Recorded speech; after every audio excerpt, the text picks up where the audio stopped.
When the first hammer strike echoed across the fence line that August afternoon, Wade Garrett was already calculating how many more posts he could set before the Montana sun made the work unbearable. The thermometer nailed to the barn wall had read 94 degrees at 7 that morning, and by noon the mercury had climbed past 106. Heat rose from the packed dirt in visible waves, turning the distant Absaroka Mountains into shimmering ghosts on the horizon. The kind of heat that made a man question every decision that led him to working outdoors in his 54th year.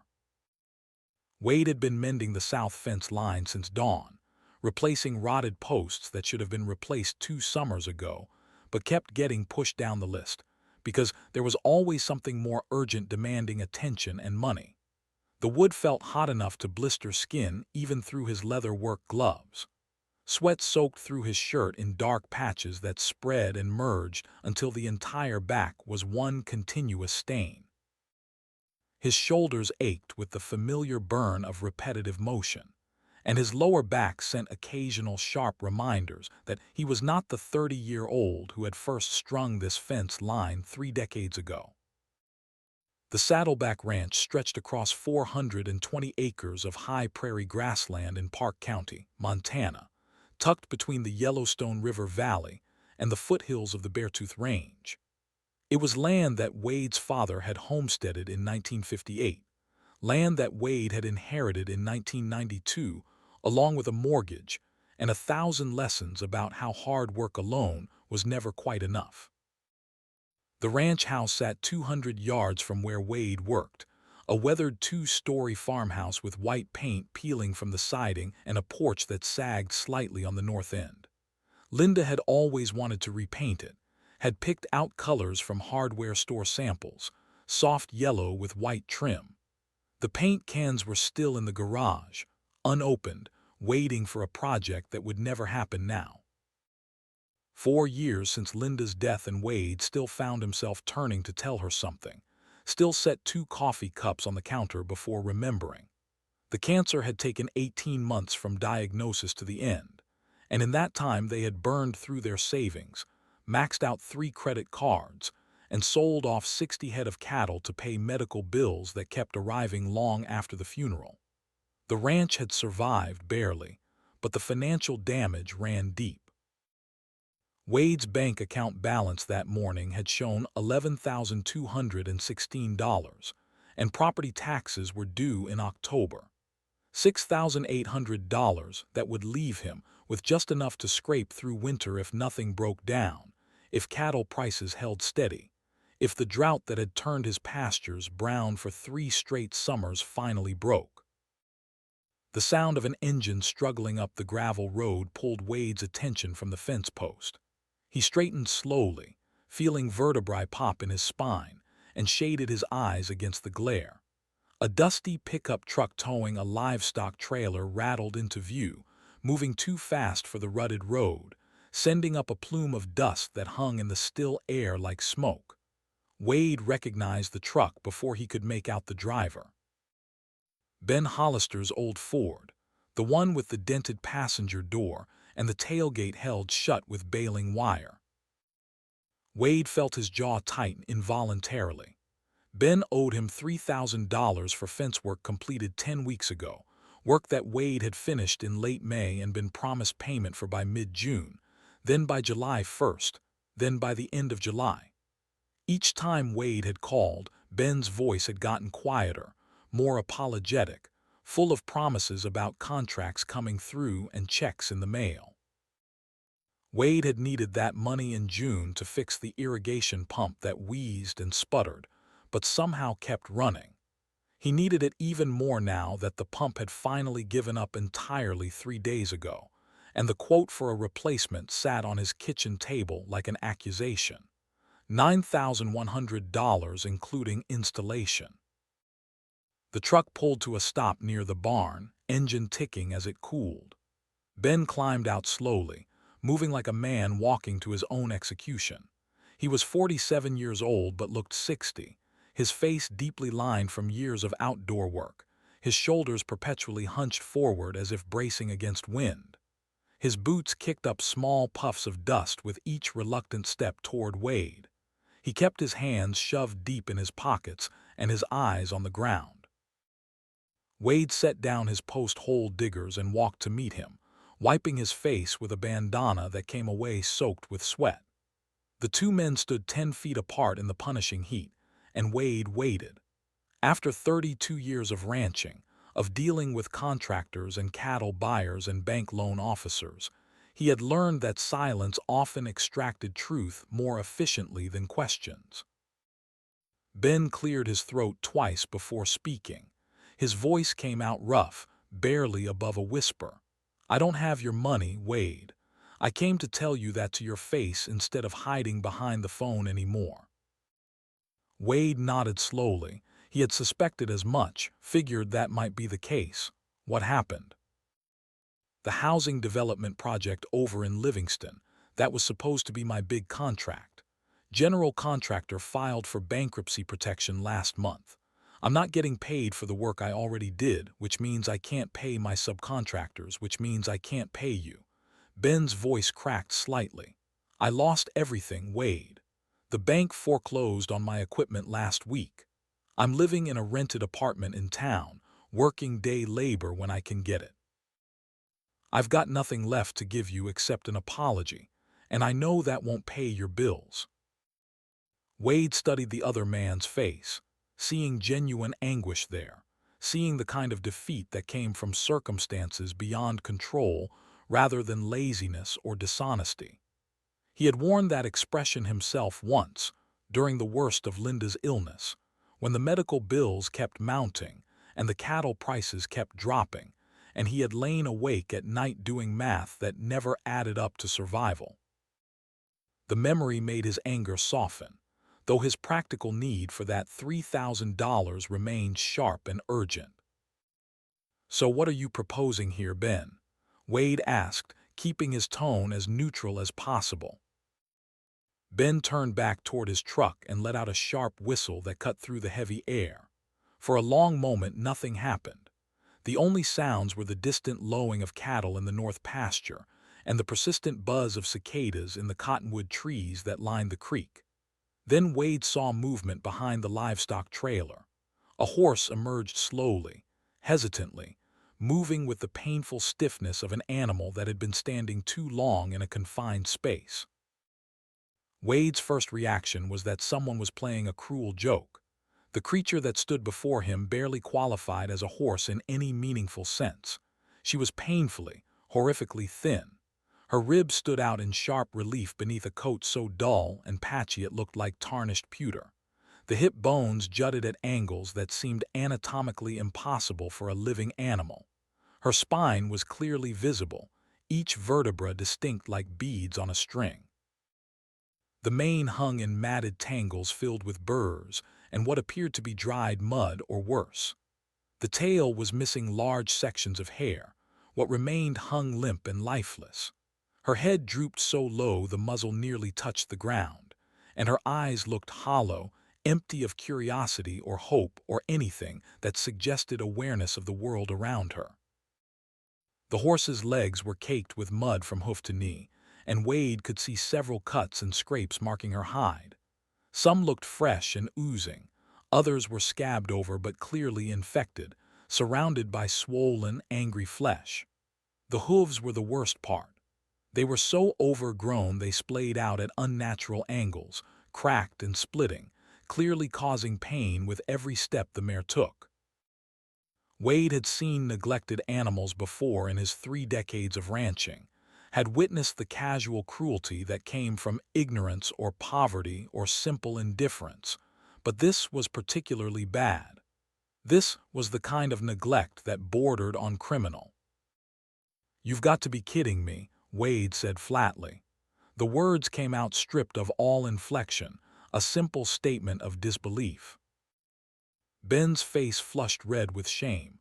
"I know she doesn't look like much. Actually, she looks terrible, I know that. But Wade, this horse is all I have left of any value, and even saying that feels like a lie because she's not worth anything in this condition." He spoke quickly now, words tumbling out in a rush. I inherited her from my sister Claire. You remember Claire?" Wade nodded.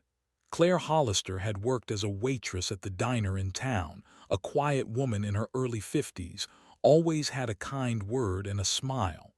Wade had heard she passed away suddenly. Heart attack, someone said. 5 months ago, maybe 6. Claire loved this mare, Ben continued. His voice softened with memory. She bought her at an auction about 18 months ago, saved her from slaughter actually. The mare was thin then, but nothing like this. Claire spent every spare dollar feeding her, getting her vet care, bringing her back. She was so proud of the progress they made. But then Claire died, and suddenly I'm dealing with her estate, and I've got my own business collapsing, and I tried to keep up the board payments at the stable, but I couldn't. They've been calling every week threatening to file a lien if I don't get the horse out of there. I'm supposed to have her moved by tomorrow, Wade. Tomorrow. And if I don't take her, they're going to call animal control, and you know what happens then. Wade knew. Animal control would hold the horse for the legally required period, then she would go to auction.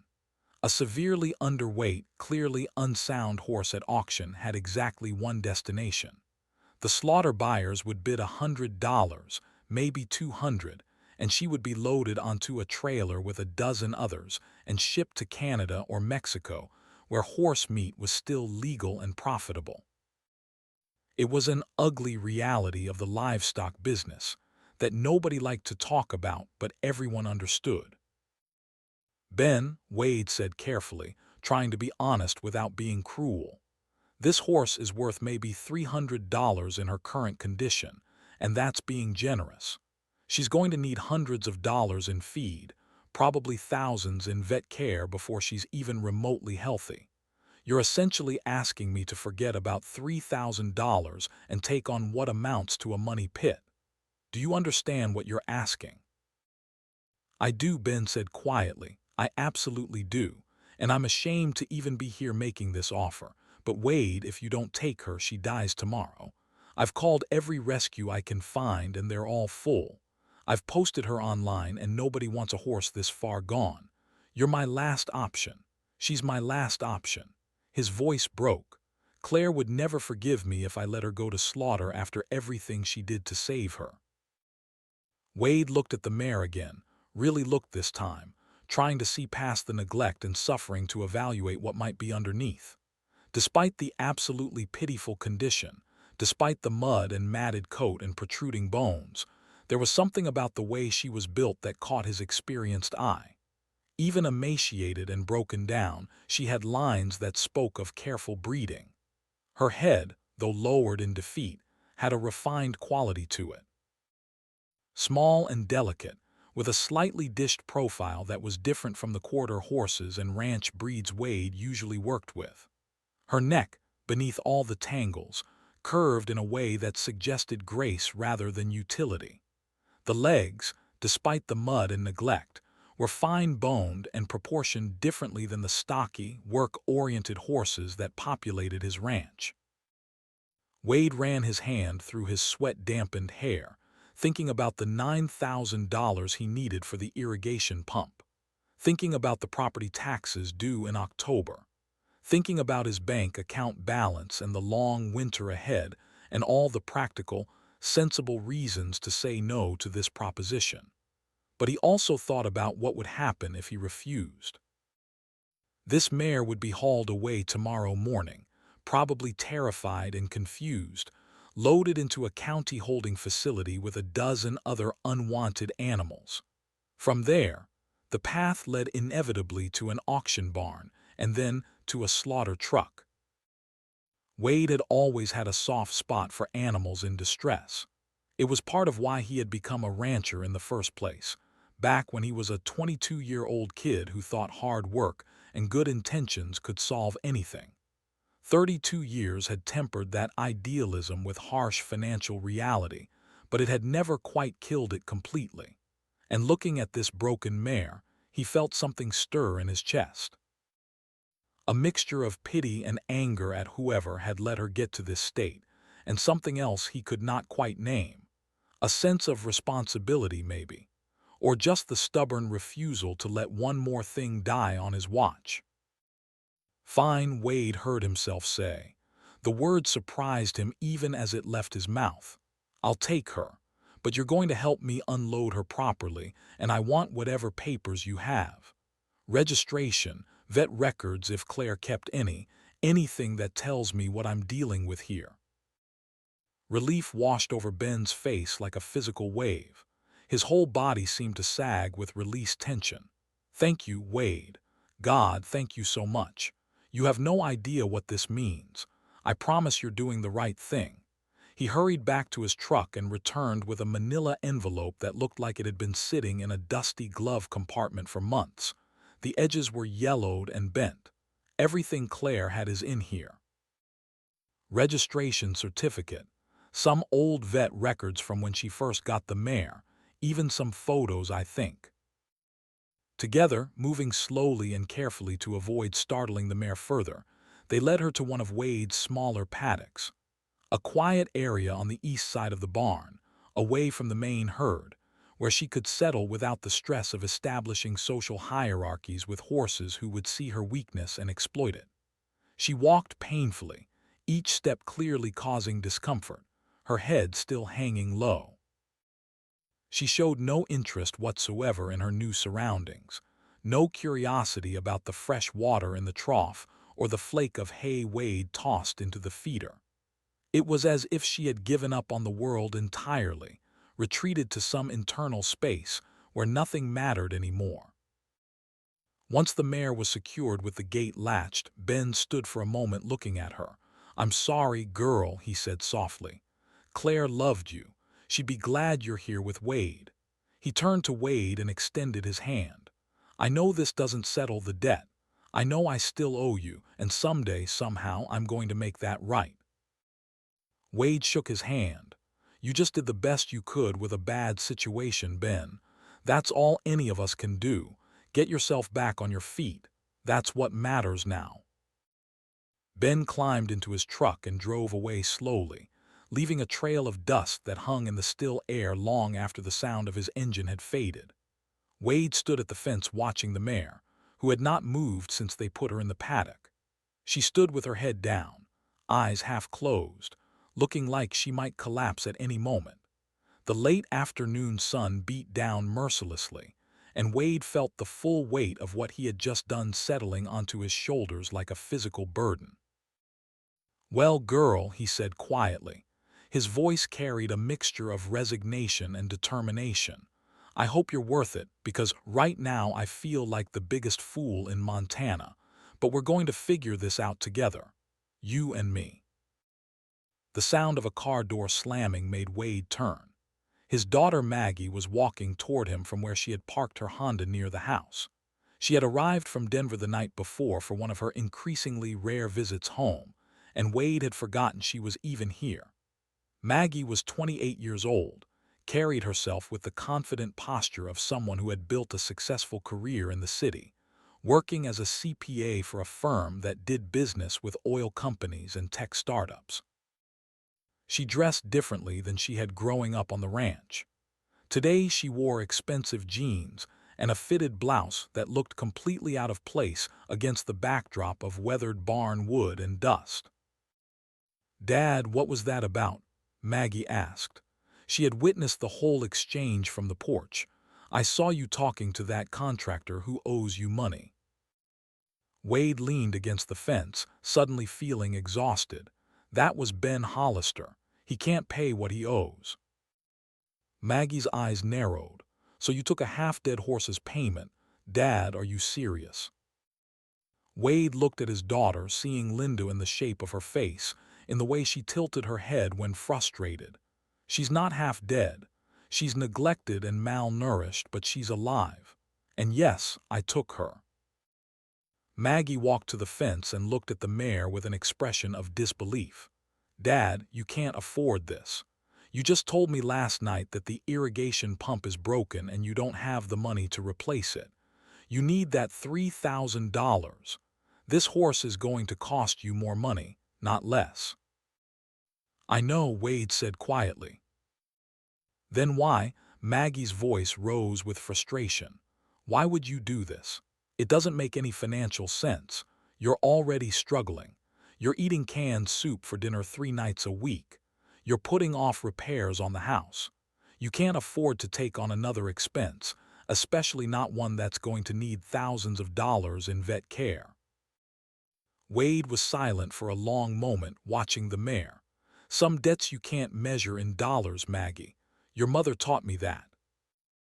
Mom also taught you to be practical, Maggie shot back. She wouldn't want you to ruin yourself financially over a horse that's probably not going to survive anyway. Look at her, Dad. She's in terrible shape.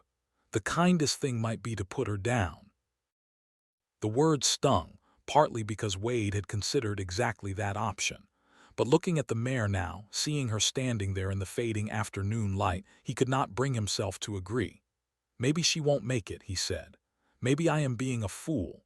But I gave my word to Ben, and more than that, I looked at this horse and I couldn't sentence her to death when there's even a small chance she could recover. You can call that impractical if you want. I call it being human.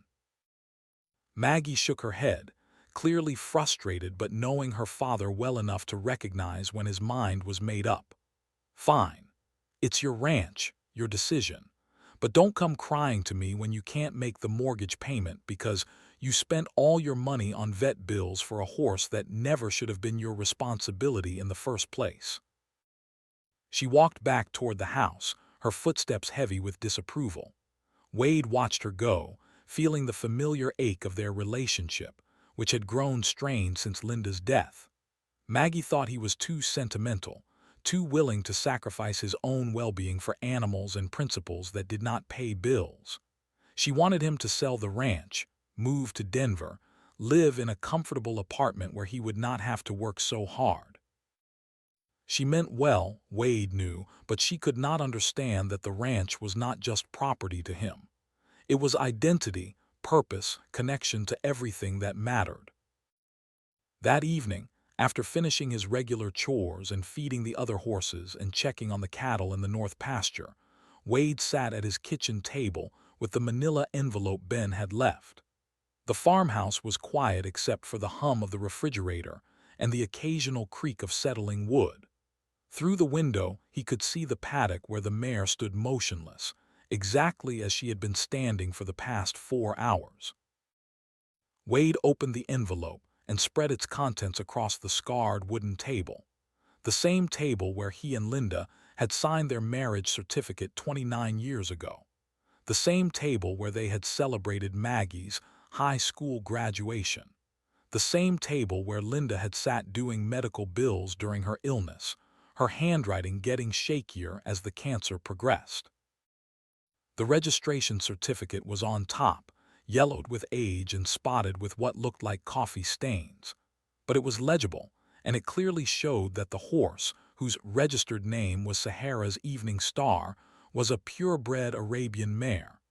16 years old, foaled in Oregon, bred by someone named Cascade Arabian Ranch. The names of her parents were listed but meant nothing to Wade. He knew quarter horses, knew the bloodlines that mattered in cutting and ranch work, but Arabian pedigrees were a foreign language to him. Beneath the registration was a pedigree chart, 5 generations of breeding laid out in a complicated tree of names that Wade could not begin to parse. Foreign-sounding names like Fajr and Seraphics and Bint Sahara were scattered throughout. There were some vet records from 18 months ago when Claire had apparently first acquired the horse. The mare had been treated for malnutrition and parasites, had been given vaccinations, had been examined and deemed structurally sound despite her condition. At the bottom of the envelope, Wade found several photographs. One showed a gray mare standing in what looked like a show ring. Her coat gleamed like polished silver, every hair perfectly groomed. Her neck was arched proudly, her tail carried high like a banner. Her eyes were bright and intelligent, her ears pricked forward with interest. She wore a decorative halter with silver accents, and a handler in formal show attire stood beside her, clearly proud of the animal. Wade held the photograph up to the lamplight, comparing it mentally to the broken creature standing in his paddock. The resemblance was theoretically there in the bone structure, in the refined head and elegant neck, but it seemed absolutely impossible that they were the same animal. The horse in the photograph was stunning, the kind of animal that won competitions and commanded attention. The horse in his paddock looked like she had been through hell and barely survived. Wade set the photo down and rubbed his eyes, feeling the exhaustion of the long day settling into his bones. He had no idea what he was doing. He knew cattle, knew fence building, knew irrigation systems and hay cultivation, and the 1,000 practical skills that kept a ranch running. But rehabilitating a severely neglected purebred horse, that was outside his experience entirely. He thought about calling Dr. Kate Morrison, his veterinarian, but it was past 9 in the evening, and she had probably been working since dawn like everyone else in rural Montana. The call could wait until morning. Wade finished his beer and walked outside one more time to check on the mare before bed. She was lying down now, something that gave Wade a small measure of relief since it meant she felt safe enough to rest. Her breathing looked regular, her eyes were closed. In the moonlight, her gray coat almost seemed to glow, and for just a moment Wade could see a ghost of the horse in the photograph, buried beneath layers of neglect and pain. "I don't know if I can save you," Wade said softly, "but I'm going to try. That's all I can promise. I'm going to try." He walked back to the house, his boots crunching on the gravel path. Inside, the light was still on in Maggie's room upstairs. Wade climbed the stairs slowly, his knees protesting, and knocked gently on her door. "Come in," Maggie said. Wade opened the door and found his daughter sitting on the bed with her laptop, probably working even though it was her vacation. "Magpie," he said, using the childhood nickname that usually made her smile. "I know you think I made a mistake today." Maggie looked up, her expression softening slightly. "Dad, I just worry about you. You work so hard and you barely have enough to get by, and then you take on something like this." Wade sat on the edge of the bed. "Your mother used to tell me I had a savior complex. Said I always wanted to rescue things that were broken, and maybe she was right. But she also taught me that some things matter more than money. She taught me to be the kind of man who does the right thing even when it's hard, especially when it's hard." Maggie's eyes glistened. "I miss her, Dad." "So do I, honey, every single day." Wade put his hand over hers. "I know this seems crazy. Maybe it is crazy. But that horse out there, she was hours away from being put down, and I had the power to give her a chance. How could I not take it?" Maggie was quiet for a long moment. "Just promise me you'll take care of yourself too. Promise me you won't starve yourself or work yourself to death for a horse." Wade smiled. "I promise. Now get some sleep. You're driving back to Denver tomorrow, and I want you to have breakfast with your old man before you go." Maggie nodded and hugged him. "Love you, Dad." "Love you too, Magpie." Wade went to his own room and lay down on the bed, still in his work clothes, too tired to shower. Through the open window he could hear the distant sounds of the ranch at night. Cattle moving in the darkness, the creek running low from 3 years of drought, an owl calling from the cottonwoods. Sounds that had formed the soundtrack of his entire adult life. He thought about Linda, about how she would have reacted to what he had done today. She would have sighed and shaken her head, but then she would have gone out to the barn and started researching horse nutrition and calling veterinarians. She had always supported his impulses toward kindness, even when they cost them money they did not have, even when common sense said to walk away. Wade closed his eyes and tried to sleep, but his mind kept returning to the image of that mare standing in the paddock, head hanging low, eyes empty of hope. He had taken her on as payment for a debt he would never collect. He had accepted an animal that would cost him thousands of dollars he did not have to rehabilitate. By any practical measure, he had made a terrible business decision. But lying there in the darkness of his bedroom, listening to the Montana night, Wade Garrett felt something he had not felt in a long time. A sense of purpose that went beyond just surviving from one season to the next. A connection to something larger than bills and droughts and irrigation pumps. He had saved a life today when he could have walked away. And whatever that cost him in dollars and cents, it bought him something far more valuable. It bought him the right to look at himself in the mirror and recognize the man looking back. Tomorrow he would call Dr. Morrison and start the long process of bringing this mare back from the edge. Tomorrow he would figure out how to pay for feed and supplements and veterinary care. Tomorrow he would deal with the broken irrigation pump and the property taxes and all the other practical concerns that came with running a struggling ranch. But tonight, Wade Garrett slept the sleep of a man who had made peace with his decision. Whatever happened next, he had chosen to be the kind of person who gave second chances.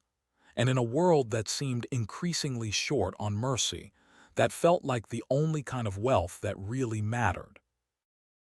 The mare called Star stood alone in her paddock under the vast Montana sky, beneath stars that had witnessed 10,000 similar nights on 10,000 similar ranches.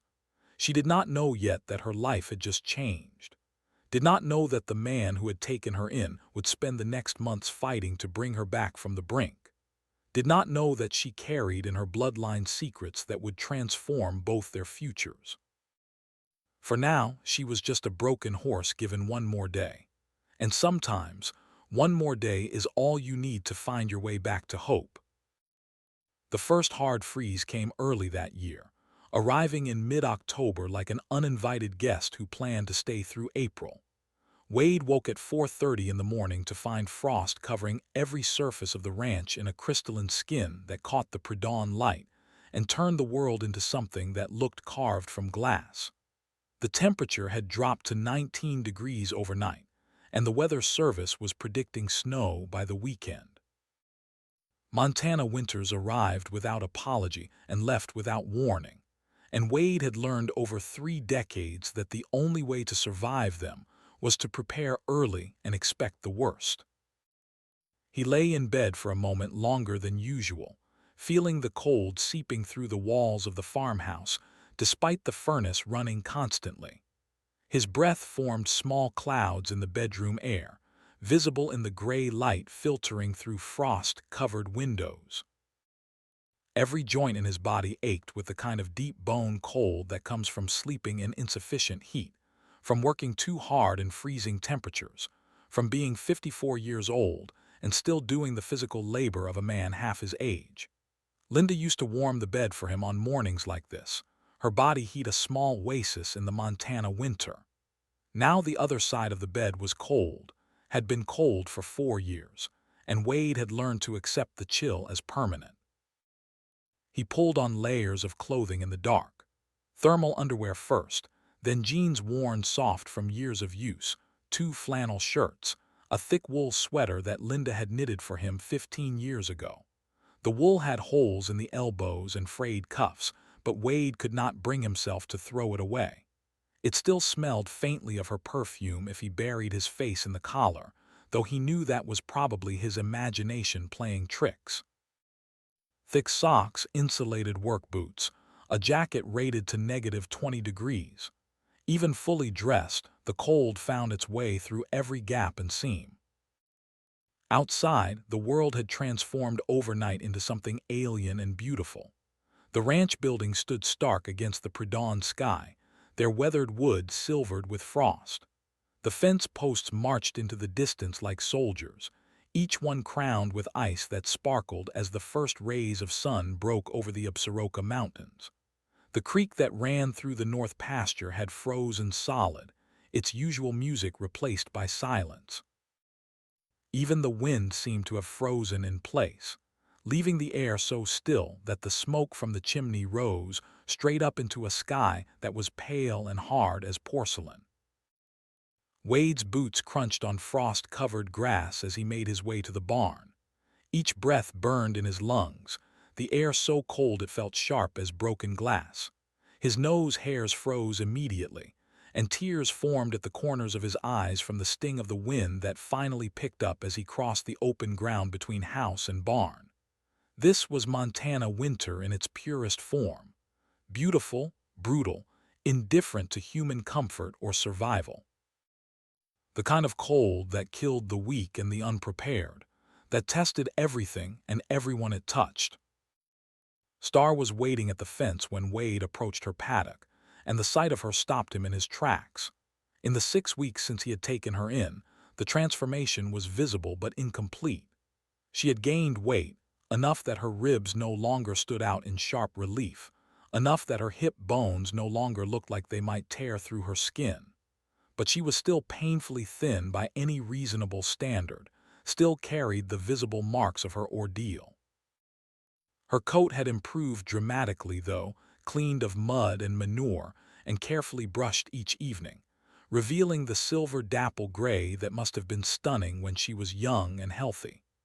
In the frost-covered morning, her coat seemed to glow with an almost ethereal quality, as if she were made of smoke and starlight rather than flesh and bone. Dr. Kate Morrison had come out the day after Wade took Star, driving her mobile veterinary clinic all the way from town, despite a schedule that was already overbooked. Kate was 39 years old, built solid like someone who wrestled cattle for a living, with short-cropped hair and a no-nonsense manner that Wade appreciated. She had been his vet for 8 years, had seen him through Linda's illness and the financial aftermath, and she did not pull punches when delivering bad news.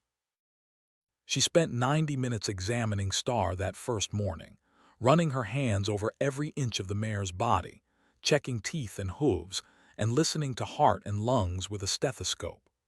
Wade stood outside the paddock fence and watched, trying to read Kate's expression for clues about what she was finding. Her face remained professionally neutral until she finished the exam and walked over to where Wade waited.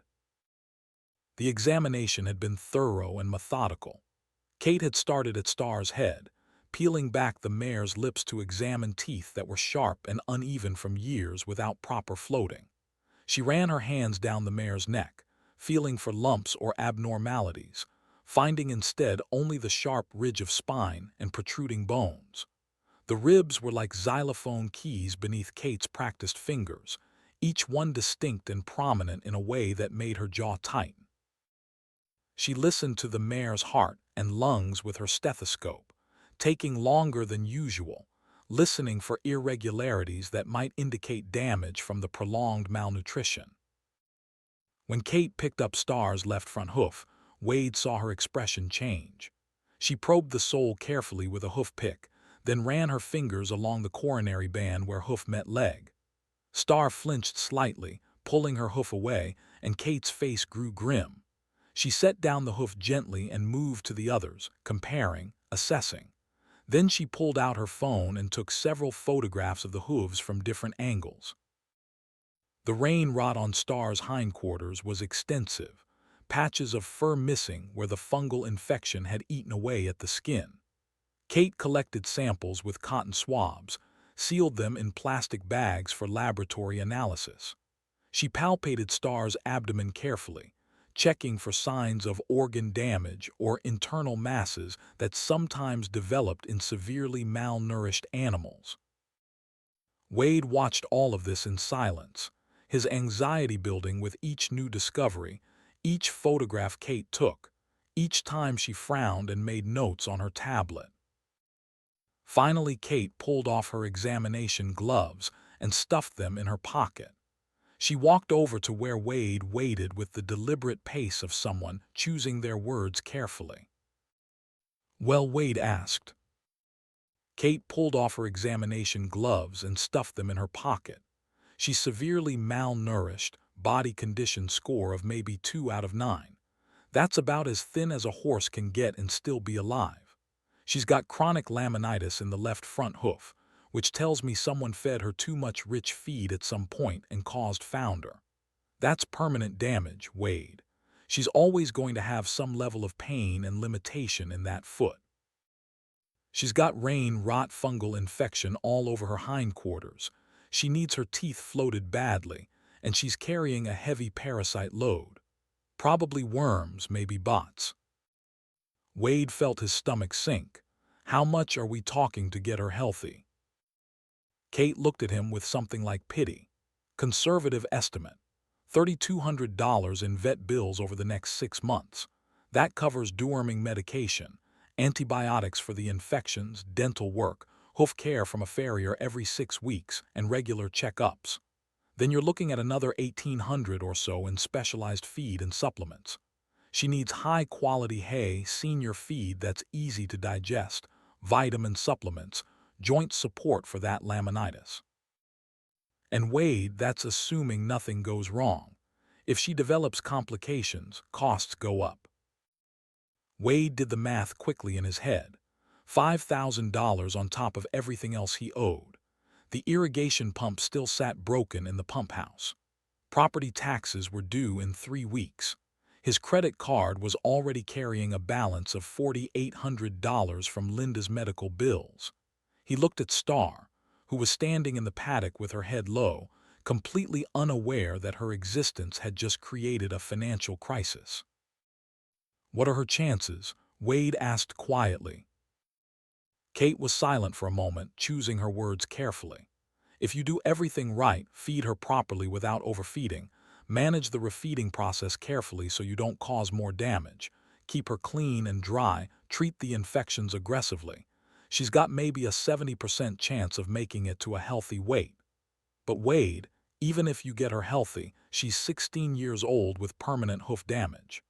Best case scenario, you've got an expensive pasture ornament. She's probably too old and too damaged to ride safely. You're throwing good money after bad here." Wade leaned against the fence and watched Star for a long moment. "What would you do, Kate, if she was yours?" Kate sighed.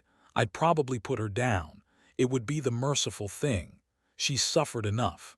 Why prolong it when the outcome is uncertain and the cost is more than you can afford?" She looked at Wade's face and seemed to read something there. "But you're not going to do that, are you?" "I told Ben I'd give her a chance," Wade said. "I meant it." Kate shook her head, but there was a hint of a smile at the corners of her mouth. "You're the stubbornest man I've ever met, Wade Garrett. All right, we'll do this your way. But I want you following my feeding protocol exactly. No shortcuts, no guessing. Refeeding syndrome is real and it can kill her if you feed her too much too fast. I'll write everything down."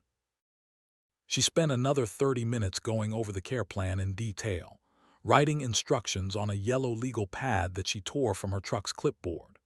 Small frequent meals of Timothy hay, specialized senior feed measured precisely, added gradually over weeks not days. Deworming medication on a strict schedule because hitting a heavily parasitized horse with too much medication at once could cause colic and death. Topical treatment for the rain rot twice daily. Hoof soaks in Epsom salt water for the laminitis. Wade took the yellow pages covered in Kate's neat handwriting and folded them carefully into his shirt pocket. "Thank you, Kate. Send me the bill and I'll pay it when I can." "Wade, I'm not charging you for today," Kate said. "Call it professional curiosity.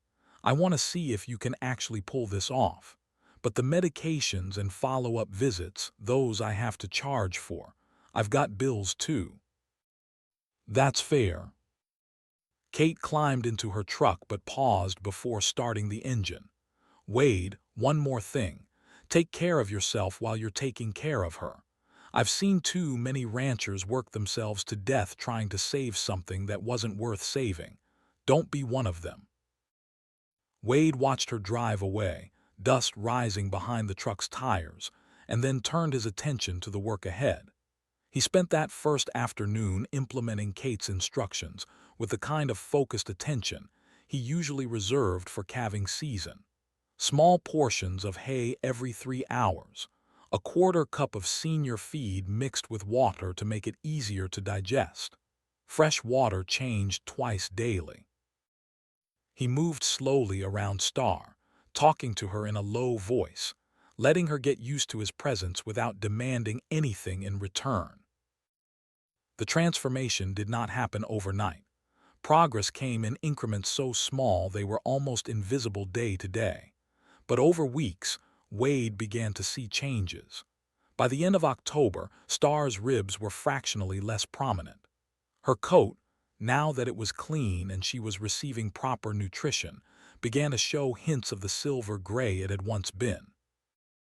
She started eating with more interest, walking over to the feeder when she heard Wade approaching instead of standing motionless until he left.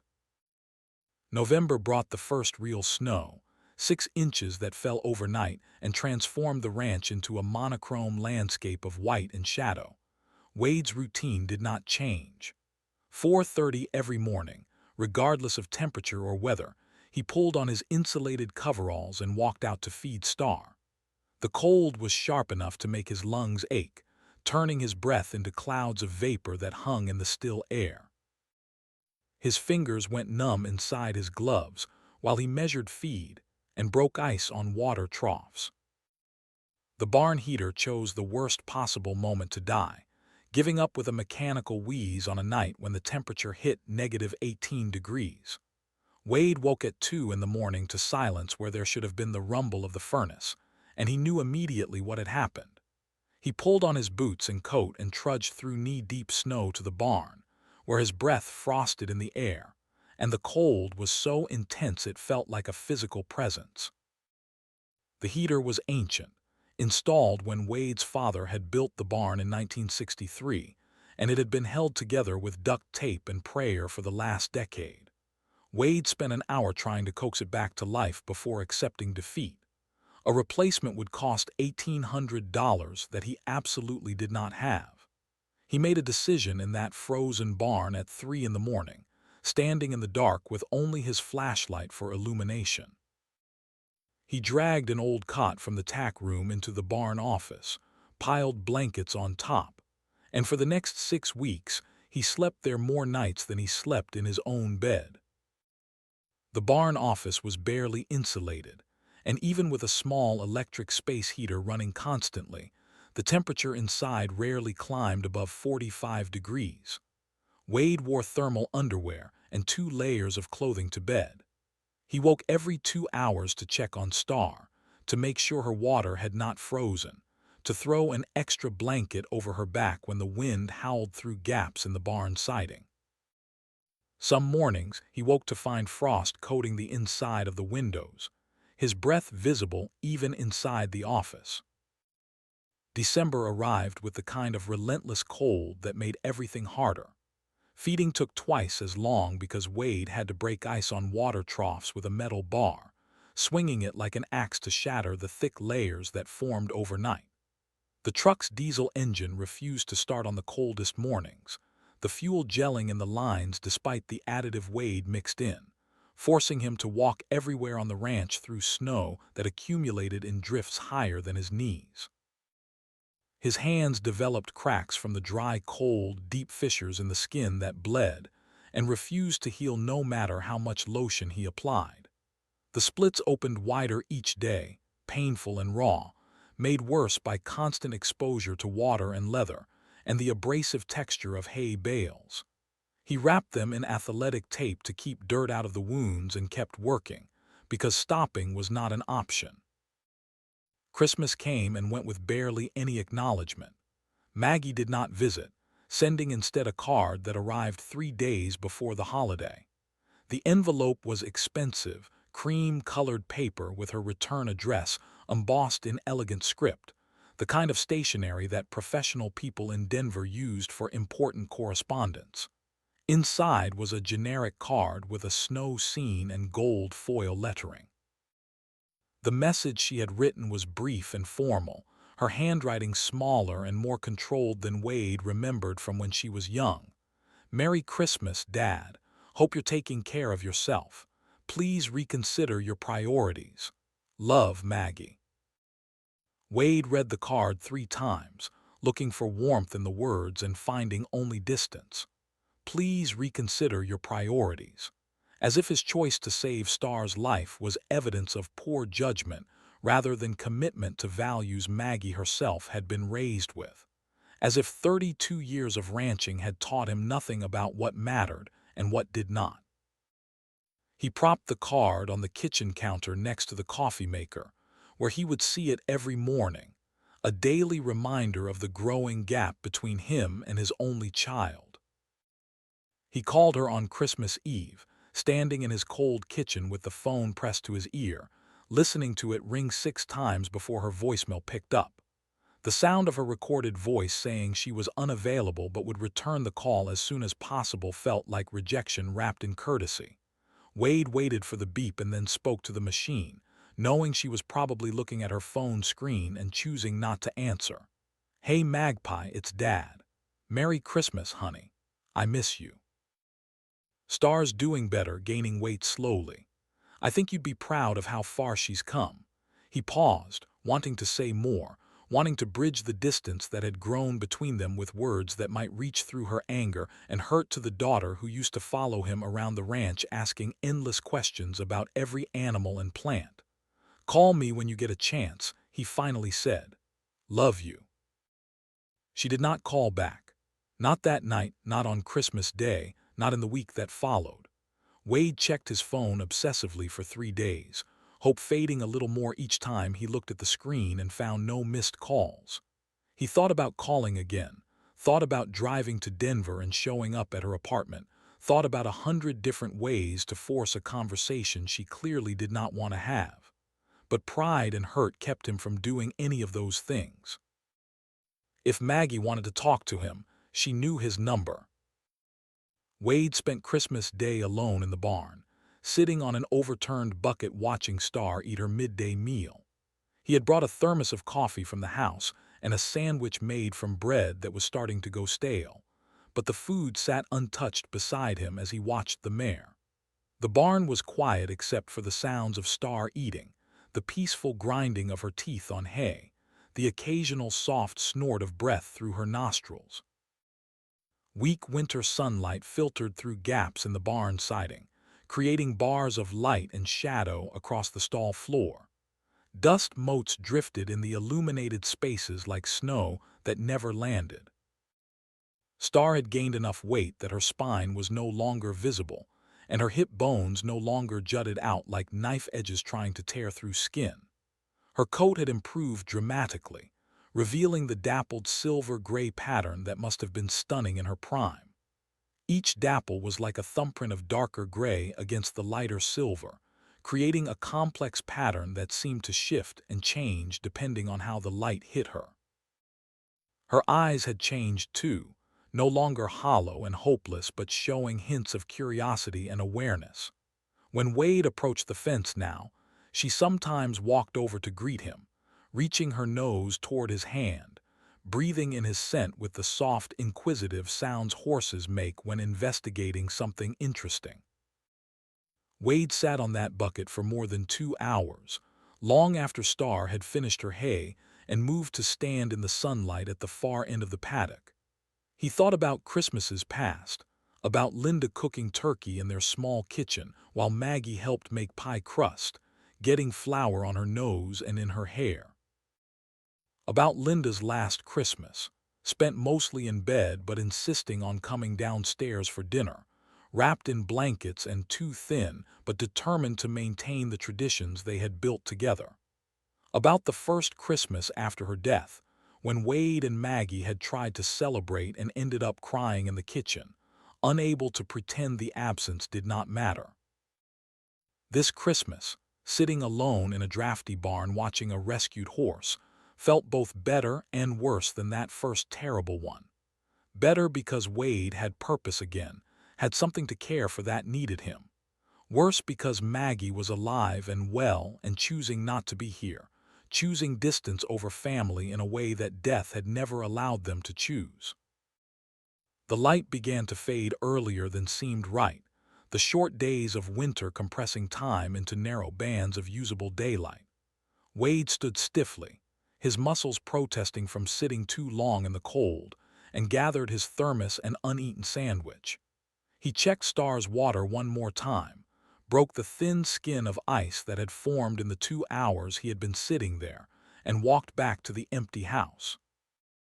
Financial pressure built through December like water behind a dam. Wade paid the property taxes on October 31st, writing a check that left his account with $2,400. The credit card bill came due in November, minimum payment of $240 that he could barely cover. Feed bills accumulated. The veterinary costs for Star's care climbed steadily. Wade's own food budget shrank to nearly nothing. He ate canned soup and rice, oatmeal for breakfast, peanut butter sandwiches for lunch. He lost weight, his clothes hanging looser on a frame that had already been lean. By mid-January, Wade was short $840 for the feed store bill and his credit was tapped out. He called the feed store owner, Jack Patterson, a man he had done business with for 20 years. "Jack, it's Wade Garrett. I'm going to need a payment plan on this month's bill. Things are tight right now." Jack's voice over the phone was understanding but firm. "Wade, I can give you 30 days extension, but after that I need payment. I've got my own bills to pay. You understand?" "I understand, thank you, Jack." Wade hung up the phone and sat at his kitchen table staring at the bills spread across the surface. He had $2,000 in his account and $3,500 in bills due within the next month. The math did not work no matter how many times he rearranged the numbers. He had 20 head of cattle, his entire herd built carefully over a decade of breeding and selection, representing both retirement security and the backbone of his ranching operation. He thought about selling some of them, but cattle prices were down, and selling now would mean losing money on animals he had raised from calves with care and attention. He thought about taking out a loan, but the bank had already turned him down twice since Linda's death. Dr. Kate Morrison stopped by for a routine check on Star in late January and found Wade looking worse than the horse had looked 3 months earlier. Wade had lost 18 pounds, his face had taken on a gaunt quality, and his hands shook slightly when he tried to hold the gate open for Kate to enter the paddock. She examined Star first, noted the mare's dramatic improvement with professional approval, and then turned her attention to Wade. "When's the last time you ate a real meal?" Kate asked bluntly. Wade tried to remember. "I had some soup yesterday." "Wade, you're destroying yourself." Kate's voice was sharp with anger, but underneath it was concern. "You've lost weight you couldn't afford to lose. You look exhausted. Your hands are shaking. This has to stop." "I'm keeping a promise," Wade said quietly. "To who? The horse doesn't understand promises. She doesn't know you're starving yourself for her. She doesn't know you're sleeping in a freezing barn office and eating canned soup so you can afford her feed. This is insane, Wade." Wade looked at Star, who was standing in a shaft of winter sunlight, her coat gleaming silver, her head held high in a way it had not been held 4 months ago. "I understand," he said, "and that's enough." Kate shook her head in frustration, but her expression softened. "You're the most stubborn, frustrating, impossible man I've ever known." She paused, then reached into her truck and pulled out a grocery bag. "My husband made me bring this. He said you probably haven't been eating right. There's a casserole, some bread, fruit. Don't you dare refuse it." Wade felt his throat tighten with unexpected emotion. "Thank you, Kate. Tell him thank you." "You can thank him yourself when you're not half-starved." Kate climbed into her truck. "I'm not charging you for today's visit. Consider it an early birthday present. But Wade, please, take care of yourself. Linda would never forgive me if I let you work yourself to death." After Kate left, Wade carried the grocery bag into the house and unpacked it on the counter. Homemade chicken and rice casserole still warm in a covered dish, a loaf of fresh baked bread, apples, oranges, a container of homemade cookies. He stood in his kitchen and cried for the first time since Linda's funeral, overwhelmed by the kindness of near strangers, by the weight of months of struggle, by the bone-deep exhaustion that he had been holding at bay through sheer stubbornness.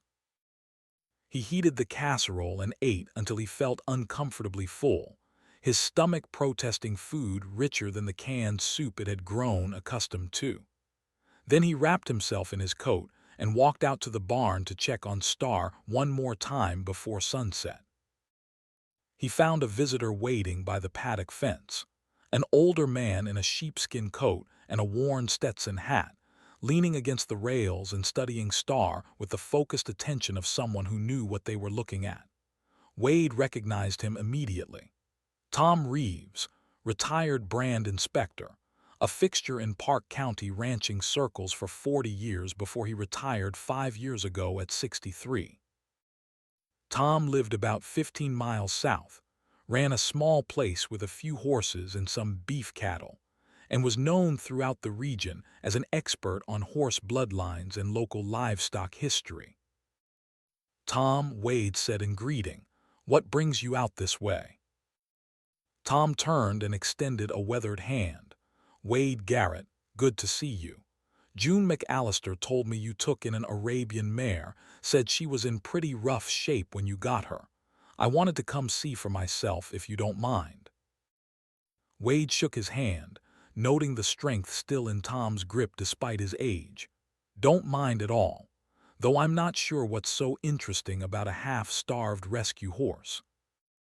Tom turned back to Star and was quiet for a long moment, his eyes moving over her form with practiced assessment. June said she saw the registration papers, said the mare had some interesting bloodlines. Polish Arabian Foundation stock, Basque crosses, that kind of thing. Is that right? Wade pulled the folded registration papers from his jacket pocket, always carrying them now out of habit, and handed them to Tom. The older man studied them carefully, his lips moving slightly as he traced the pedigree lines. After several minutes, he let out a low whistle. "Wade, do you have any idea what you've got here?" Wade felt a flutter of something in his chest. Nerves maybe, or hope. June said something about Polish bloodlines being valuable, but I don't know enough about Arabians to understand what that means. Tom tapped the pedigree with one finger. "This mare right here, she's descended from horses that were imported from Poland in the 1950s and 60s. You've got to understand, that was during the Cold War. Getting quality breeding stock out of Eastern Europe was nearly impossible. The American breeders who managed to import Polish Arabians, they were getting some of the finest horses in the world, animals that had been bred for centuries by Polish nobility, and then preserved through 2 world wars." Wade listened, trying to follow along despite his exhaustion. Tom continued, warming to his subject. "I worked as a brand inspector for 40 years, Wade. Part of that job was tracking bloodlines, making sure registration papers matched the horses they claimed to represent. It was mostly routine work, but I got interested in the history side of things. Started researching old import programs, tracking what happened to those bloodlines over the decades. And I can tell you, a lot of them disappeared. Horses died, breeding programs shut down, bloodlines got absorbed into general population and lost their identity." "What does that have to do with Star?" Wade asked. Tom looked at the mare again. "Your mare here, she represents genetics that are increasingly rare in American Arabian breeding. Look at this pedigree. She's got Basque on her sire's side, Whitez II on her dam's line, crosses to Gdansk for performance traits. These aren't just names on paper, Wade. These are foundation animals that shape the entire breed in this country, and horses carrying these concentrated bloodlines without too much outcrossing, they're valuable. To the right people, they're very valuable." Wade felt his pulse quicken. How valuable? Tom was careful in his answer. "In her current condition, recovering from neglect. Hard to say. But if you can get her fully healthy, if she's sound enough to be bred, if she can produce even one quality foal, You could be looking at offspring worth $30,000 or more to collectors who specialize in preserving these old bloodlines. Maybe more if the foal inherits the right traits and can be shown successfully. The number seemed impossible, fantastical. Wade had accepted Star thinking she was worthless, a charitable act that would cost him money he did not have. The idea that she might someday produce something valuable enough to justify the expense felt like a dream he was afraid to believe in. "I don't want to get your hopes up too much," Tom said, reading Wade's expression. "There's a lot of ifs in that scenario, if she's sound enough. If she can carry a foal safely at her age. If the foal is quality enough to attract serious buyers. But Wade, I've been around horses my whole life, and I can tell you that mare has something special in her genetics. When you're ready, when she's healthy, and if you decide to breed her, I can help you market the foal to the right people. I've got connections in the Arabian breeding world, folks who would pay premium prices for the right horse."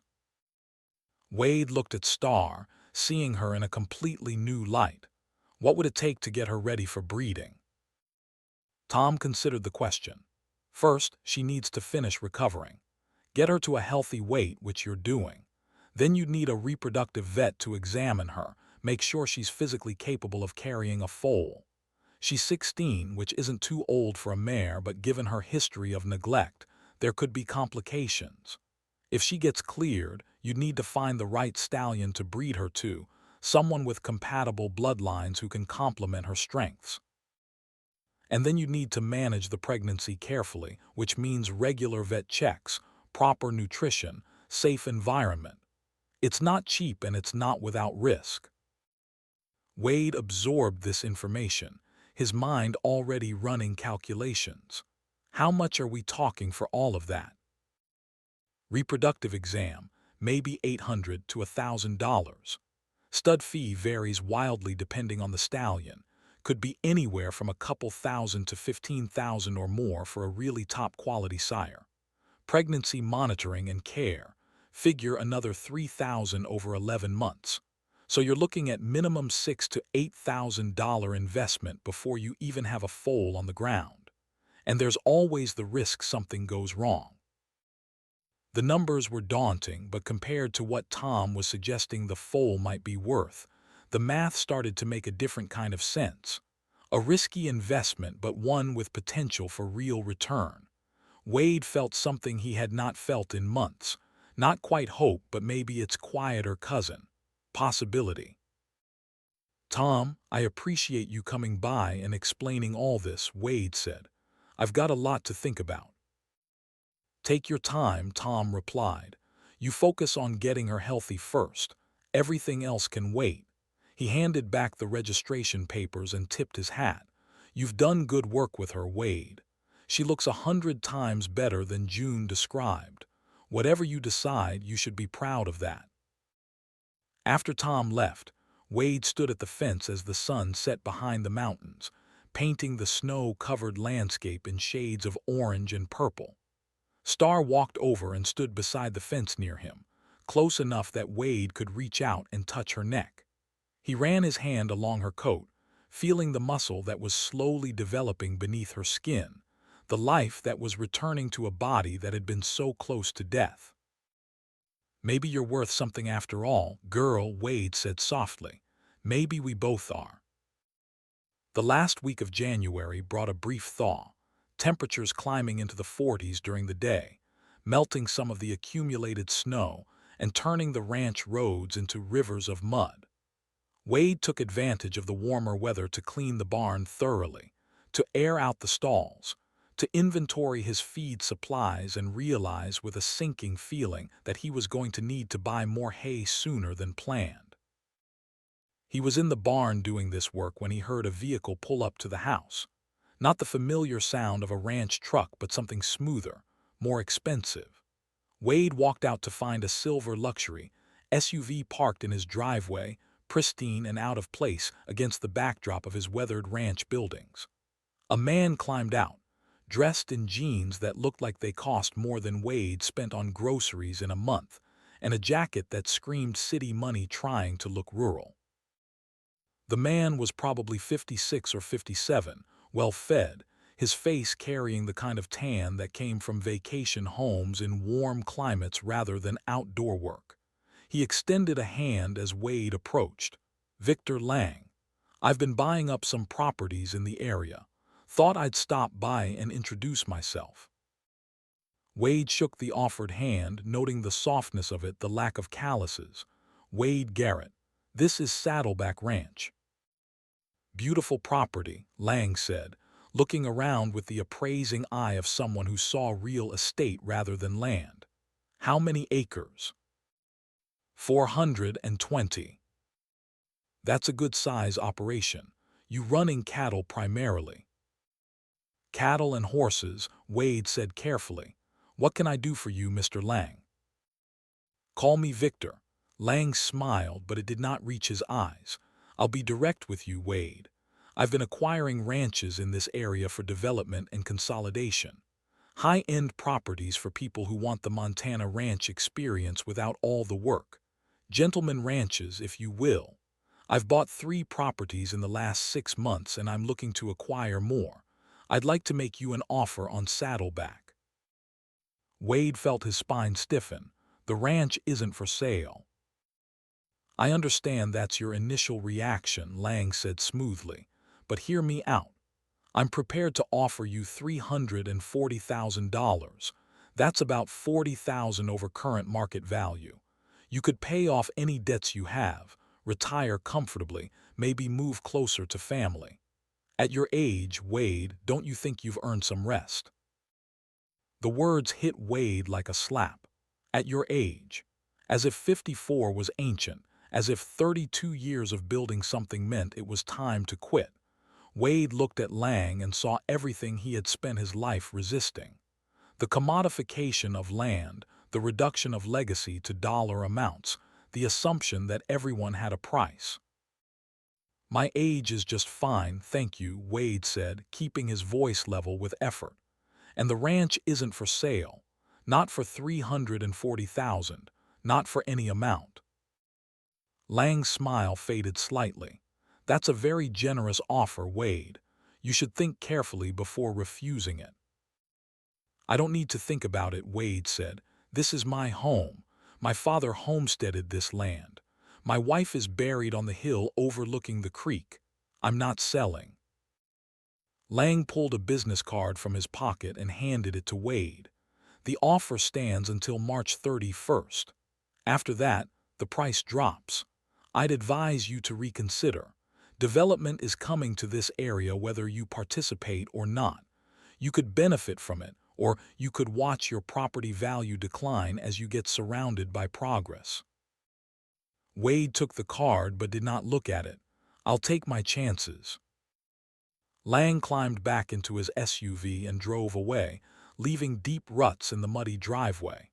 Wade stood holding the business card, feeling anger and something else he could not quite name. Violation, maybe. The sense that something sacred had been treated as merely transactional. He walked to the barn and threw the card in the trash bin, but later that night, sitting at his kitchen table, he retrieved it. $340,000. Enough to pay every debt he owed, to fix everything that was broken, to live comfortably for years. He thought about the irrigation pump sitting useless in the pump house, about the credit card bills and the feed store debt and the constant struggle to make ends meet, about eating canned soup and sleeping in a freezing barn office. Lang was offering him an escape from all of that, an easy way out. Wade sat there for a long time, turning the card over and over in his fingers. Then he walked outside into the cold January night and made his way to Star's paddock. The mare was standing near the fence, and when she saw Wade approaching, she walked over to meet him. For the first time since Wade had taken her in, Star reached out and rested her muzzle against his shoulder, a simple gesture of trust that brought tears to Wade's eyes. "We're going to make it, girl," Wade said quietly, stroking her neck. "Both of us. I don't care what anyone says. We're going to make it." The mare exhaled softly, her warm breath visible in the cold air, and Wade stood there in the darkness feeling the weight of the decision he had just confirmed. Lang's business card sat in his pocket, but Wade knew he would never call that number. Saddleback Ranch was not for sale. Not today, not ever. Some things could not be measured in dollars. Some things were worth more than comfort or rest or easy solutions. Wade Garrett was a rancher, not because it was profitable or easy, but because it was who he was. And looking at this mare, this broken animal that he had brought back from the edge of death through sheer stubborn refusal to give up, Wade understood something fundamental about himself. He was the kind of man who finished what he started, who kept promises even when they cost everything, who believed that some debts could only be paid with commitment and care and the willingness to sacrifice. The February wind picked up, carrying the scent of snow from the mountains, and Wade pulled his coat tighter around himself. Another storm was coming, and after that another, and after that the slow, hard wait for spring. But Wade had weathered worse, and he would weather this too, because that was what ranchers did. That was what good men did. They endured. Spring arrived in Montana the way it always did, not with a single moment of transformation, but through a series of small surrenders as winter gradually loosened its grip on the land. The first sign came in mid-February when Wade noticed water dripping from the barn roof at midday, ice melting in the brief warmth of afternoon sun before refreezing into longer icicles each night. Then came the morning in early March when he walked outside and heard the creek running again, no longer locked in silence, but singing its ancient song of snowmelt and movement.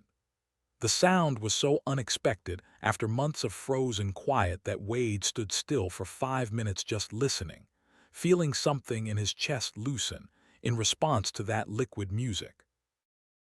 By late March, the transformation was unmistakable. Snow remained in the shadowed places, in the deep drifts on the north side of buildings, and in the hollows where sunlight never quite reached, but the pastures were emerging brown and flattened like something waking from a long sleep. The cottonwood trees along the creek showed the first hints of green, tiny buds swelling on branches that had been bare and black against winter sky for so many months. The cattle moved out of their winter feeding areas and began to graze on the new grass pushing up through last year's dead stalks. The air itself changed, losing some of its knife-edge quality, carrying instead the scent of wet earth and growing things. Wade felt the change in his own body as well. The brutal tension of winter began to ease from muscles that had been clenched against cold for 4 months. He no longer woke multiple times each night to check that Star's water had not frozen, no longer had to break ice before every feeding. The barn heater remained broken, but the temperatures climbing into the 40s during the day meant Wade could finally move back into the house, sleeping in his own bed for the first time since November. That first night back in the farmhouse bedroom felt strange, the mattress too soft, the walls too distant after months of sleeping on a cot in the barn office.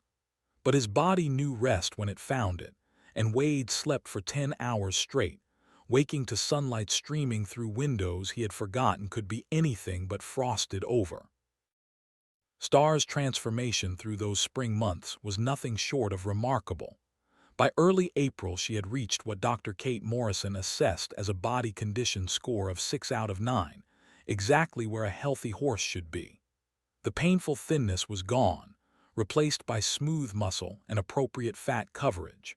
Her coat gleamed in the spring sunlight, the silver dapple gray pattern now fully visible and striking against the brown landscape.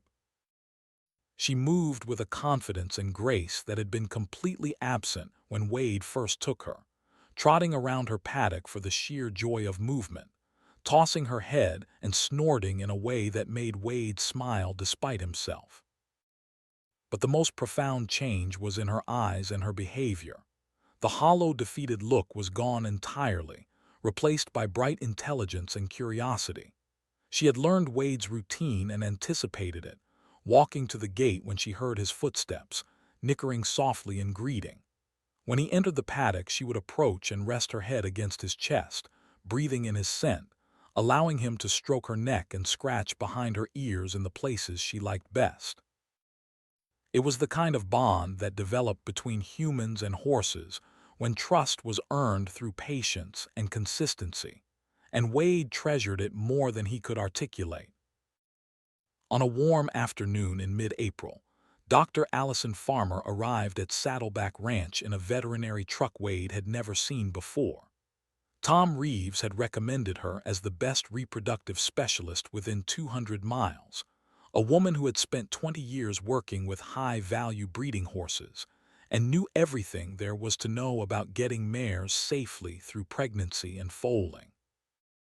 She was perhaps 45 years old, compact and efficient in her movements, with dark hair pulled back in a practical braid, and the kind of direct gaze that suggested she had seen everything and would not be impressed by pretense. Wade met her at the barn and led her to Star's paddock, watching as she approached the mare with practiced ease. Star, who had become wary of strangers after her ordeal, accepted Dr. Farmer's examination with surprising calm. Perhaps she sensed the professional competence, the gentle but firm hands that knew exactly how to touch a horse without causing fear or pain. Dr. Farmer spent more than an hour conducting her evaluation, using portable ultrasound equipment to examine Star's reproductive organs, taking measurements and making notes on a tablet computer that seemed incongruous next to the weathered wood of the barn. Wade stood outside the paddock and tried not to let his anxiety show, tried not to think about the $925 this examination was costing, money he had scraped together by selling a piece of equipment he had not used in 5 years, and taking on some fence repair work for a neighboring ranch. The sale of his wife's wedding ring still haunted him, the empty ring box in his dresser drawer a daily reminder of what this decision was costing him in ways that went beyond money. Finally, Dr. Farmer emerged from the paddock and walked over to where Wade waited. Her expression was carefully neutral in the way of medical professionals who had learned to control their faces before delivering news. "Well?" Wade asked, and hated how his voice cracked slightly on the single syllable. "Structurally she's sound for breeding," Dr. Farmer said. "Her uterus is healthy, no signs of scarring or abnormalities that would prevent conception or carrying to term. Her overall physical condition is excellent given where she started. You've done remarkable work with her rehabilitation." She paused, and Wade braced himself for the qualifier he knew was coming. "However, we need to be realistic about the risks. She's 16 years old, which isn't ancient for a mare, but it's not young either. Her history of severe malnutrition and neglect means we don't know if there was any permanent damage to her reproductive system that might not show up on examination. And there's always the risk of complications during pregnancy or foaling, risks that increase with age and history." "What are her actual chances?" Wade asked, numbers not maybes. Dr. Farmer considered the question carefully. "If she conceives, I'd give her a 70% chance of carrying the pregnancy to term successfully. That's actually pretty good odds, all things considered. The bigger risks come during foaling itself, but we can manage those with proper monitoring and being prepared to intervene if necessary." She looked at Wade directly. "Are you prepared to breed her? This isn't a decision to make lightly. You're looking at significant costs for stud fees, pregnancy monitoring, and foaling care. And there's no guarantee of success." Wade thought about Star standing in the paddock, thought about the conversation with Tom Reeves about her bloodlines and the potential value of her offspring. But more than that, he thought about the months of work, the commitment he had made, the sense that he had brought her this far and it would be a waste to stop now. "I'm prepared," he said. "What do I need to do?" "Find the right stallion," Dr. Farmer replied. "Someone with compatible bloodlines who can complement her strengths. Wait for her to show heat, which should happen naturally as we get into late spring and summer. Then breed her, either through natural cover or artificial insemination, depending on what the stallion owner prefers. After that, it's monitoring and care for 11 months until she foals. Wade thanked her and paid the bill with a check that left his account with less than $800. He watched her drive away and then walked out to the paddock where Star was grazing peacefully, unaware of the plans being made for her future. "I hope you're ready for this, girl," Wade said quietly, "because I'm betting everything we've got that you can do this." That evening Wade called June McAllister, his neighbor who bred Arabians and had first recognized Star's valuable bloodlines. June answered on the third ring, her voice warm with the easy familiarity of someone who had become a friend over the winter months. "Wade, good to hear from you. How's Star doing?" Wade told her about Dr. Farmer's examination and the green light for breeding. There was a pause on the line, and then June's voice came back excited. "Wade, I've been hoping you'd decide to breed her. I've been thinking about this for months. My stallion Midnight Scholar would be perfect for her. He's got Polish bloodlines too, proven sire, gentle temperament. And I'll waive the stud fee for you. We'll partner on this.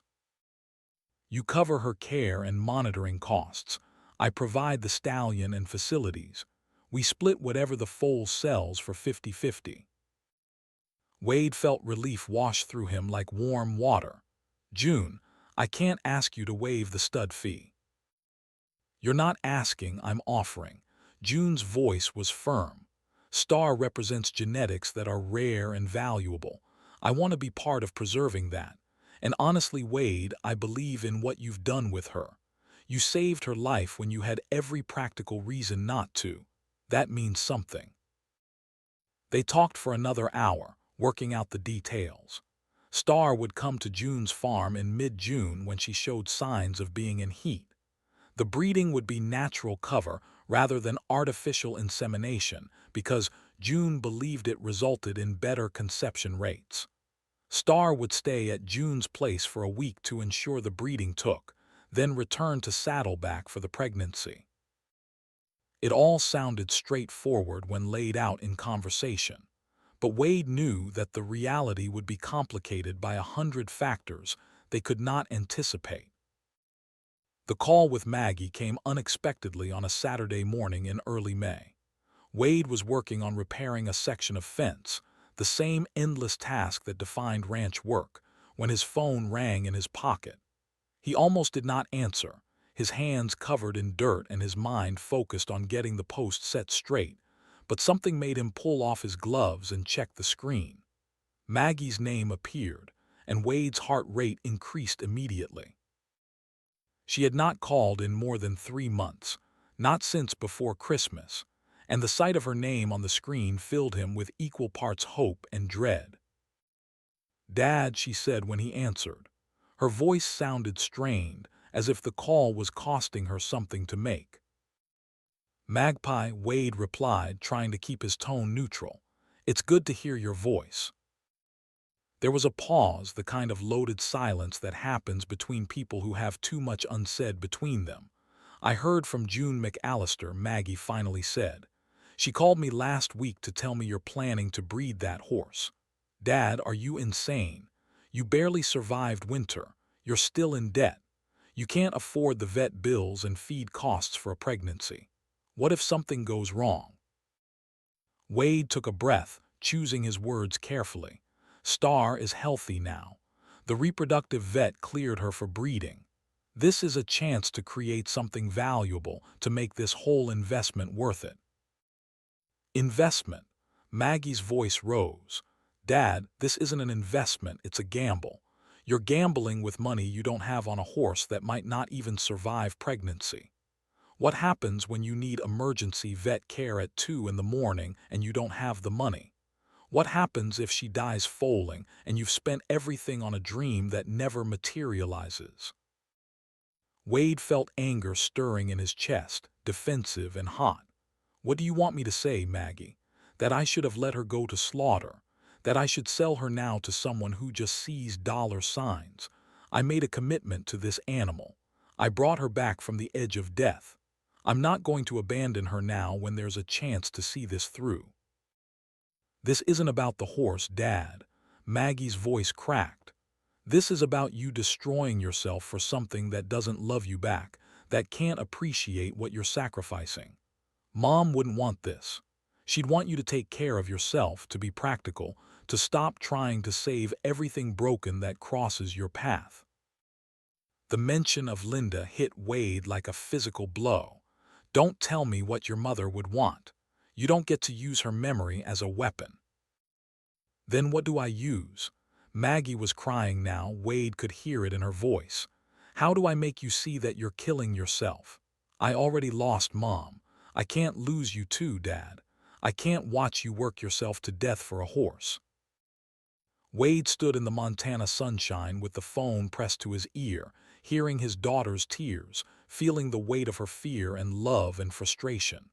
I'm not dying, Magpie. I'm living. Maybe for the first time in 4 years, I actually feel like I have purpose again. Star needs me and I need her. Can you try to understand that? The conversation ended badly, both of them hurt and angry, unable to bridge the distance between practical concern and stubborn conviction. Wade returned to his fence work with shaking hands, drove posts into the ground with more force than necessary, working out his frustration and sadness in physical labor. That night he sat at his kitchen table with a beer he barely tasted and thought about Maggie's words. Maybe she was right. Maybe he was being reckless and irresponsible. Maybe a wiser man would have sold Star months ago, taken whatever money he could get, cut his losses and moved on. But Wade had never been particularly wise by conventional standards. He was the kind of man who did what felt right even when logic argued against it, who believed that some things mattered more than money or safety or practical outcomes. In late May, Tom Reeves stopped by unannounced with a visitor in tow. The man who climbed out of Tom's truck was probably in his early 60s, well-dressed in the casual, expensive way of people who had money but did not need to prove it.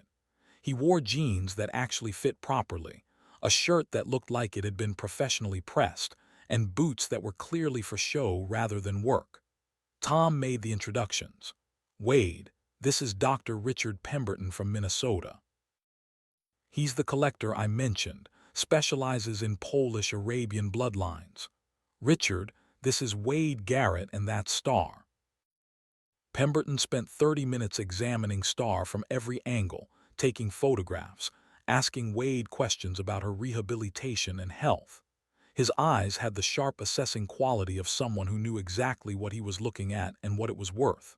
When he finally turned to Wade, his expression was one of barely contained excitement. Mr. Garrett, I'll be direct. I want to buy this mare. I'll give you $18,000 cash today, sight unseen for breeding potential. The number hit Wade like cold water. $18,000. More money than he had seen in one place since selling his cattle herd after Linda's death. Enough to pay off every debt he owed, fix the irrigation pump, make it through next winter without eating canned soup 3 nights a week. He looked at Star, who was standing in the sunlight grooming herself, completely oblivious to the fact that her fate was being negotiated. I appreciate the offer, Wade said slowly, but she's not for sale. Pemberton nodded as if he had expected this answer. 22,000. That's my final offer. That's more than fair market value even for a mare with her bloodlines in perfect condition. She's still recovering, still unproven as a broodmare.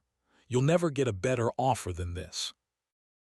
Wade was quiet for a long moment, feeling the weight of the decision. $22,000 would change his life, would eliminate stress and worry and the constant anxiety about making ends meet.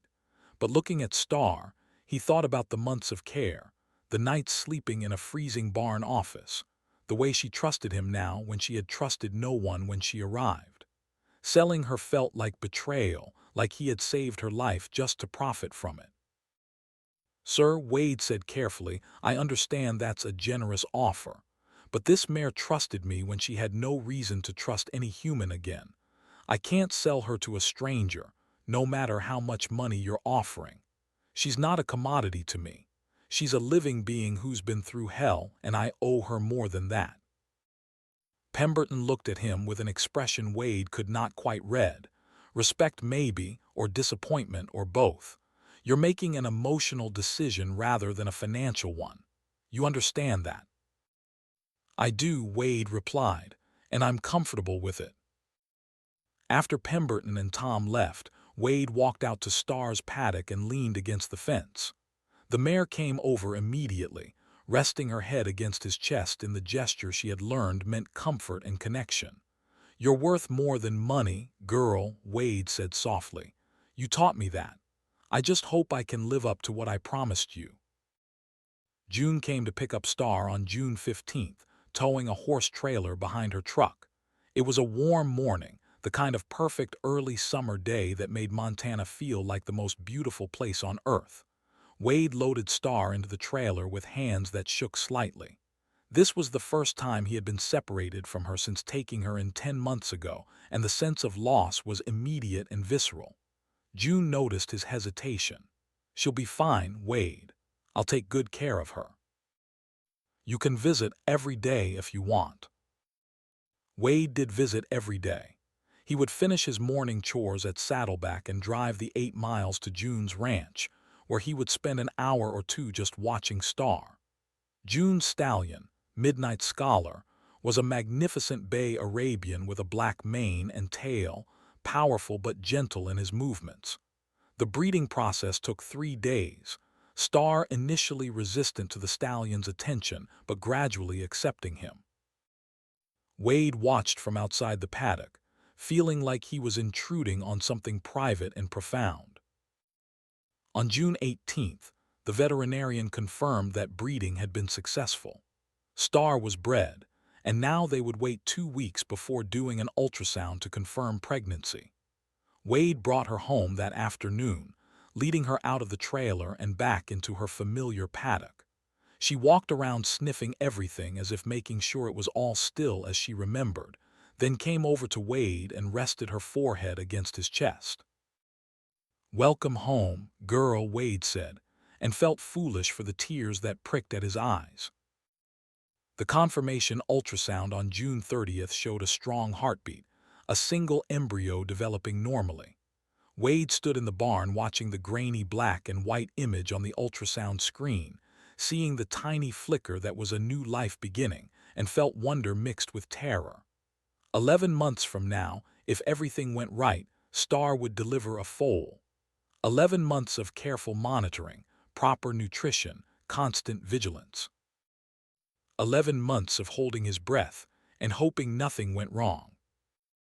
Victor Lang returned in early July like a bad penny turning up when least wanted.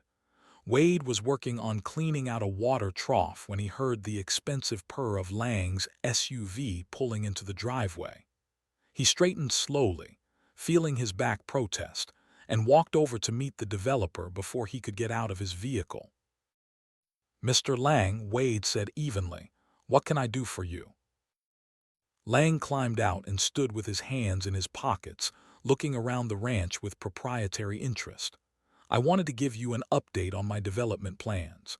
I've acquired the Johnson Ranch to your north, the Patterson place to your east, and the Miller property to your south. You're now surrounded by my holdings, Wade, and I'm prepared to make you one final offer, $380,000. That's more than double what land in this area was worth 2 years ago, and it's entirely due to the improvements I've made to the surrounding properties." Wade felt something cold settle in his stomach. The idea of being surrounded by Lang's development, of watching his ranch become an island in a sea of luxury properties owned by wealthy people playing at ranch life, was disturbing in ways he struggled to articulate. But the money was staggering. $380,000, enough to retire, to give Maggie the financial security she kept insisting he needed. "The ranch isn't for sale," Wade said. "Same answer as before, same answer as always." Lang's expression hardened. "You're being unreasonable, Wade. This development is happening whether you participate or not. Your property values might actually decline once you're surrounded. Think about your future. Think about your family. I am thinking about my future, Wade replied, and my future is here on this land, not in some condo in Denver or a retirement community in Arizona. This is where I belong. Lang handed him another business card, identical to the first one Wade had thrown away months ago. Offer stands until August 31st. After that, I'm moving forward with plans that assume your property stays where it is. You'll regret not taking this opportunity. Wade took the card but made no promises. He watched Lang drive away, leaving ruts in the driveway that would need to be filled, and felt the weight of the decision pressing down on him. $380,000. He could breed Star, sell the foal when it was born, take the money from both and live comfortably for years. It made perfect sense on paper. But Wade had learned over 33 years of ranching that what made sense on paper rarely accounted for the things that actually mattered. Land was not just an asset to be liquidated. It was identity and history and connection to something larger than individual survival. Selling would mean admitting that Lang was right, that everything could be reduced to dollars and cents, that there was no value in legacy or commitment or stubborn refusal to surrender. Wade tore up the business card and scattered the pieces in the wind. Summer heat settled over Montana like a heavy blanket, temperatures climbing into the 90s during the day, cooling only slightly at night.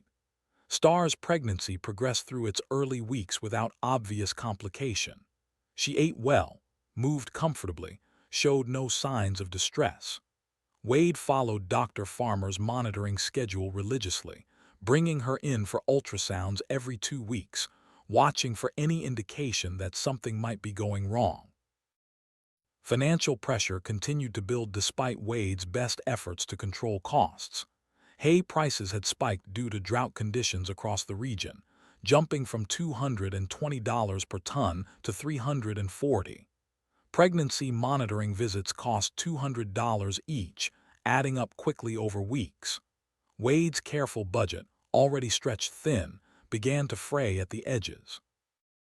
He cut his own expenses wherever possible, ate even more sparingly than he had during winter, deferred every repair that could possibly wait. By early August, Wade was juggling bills like a circus performer, paying minimums on credit cards, asking for extensions on the feed store account, selling equipment he barely used to generate cash. His weight had dropped to 162 pounds, down from his normal 198, and his clothes hung loose on a frame that looked almost skeletal. But Star looked healthy, and her pregnancy progressed normally through the summer and into fall, and that was all that mattered. The ultrasound appointment in late January started like all the previous biweekly checkups had gone. Star was now 28 weeks pregnant, well into her third trimester, her sides visibly swollen with the growing foal. Dr. Farmer arrived at her scheduled time, set up her portable equipment in the barn, and began the examination while Wade stood outside the stall trying to control his anxiety. But something changed in her expression as she moved the ultrasound probe across Star's abdomen. She froze, adjusted the angle, moved the probe again. Her face went carefully blank in the way medical professionals learn when they find something they do not want to find. "Wade," Dr. Farmer said quietly, "we have a problem." Wade's heart dropped into his stomach. What kind of problem? Dr. Farmer turned the ultrasound screen so he could see, though the grainy black and white image meant nothing to his untrained eye. "She's carrying twins."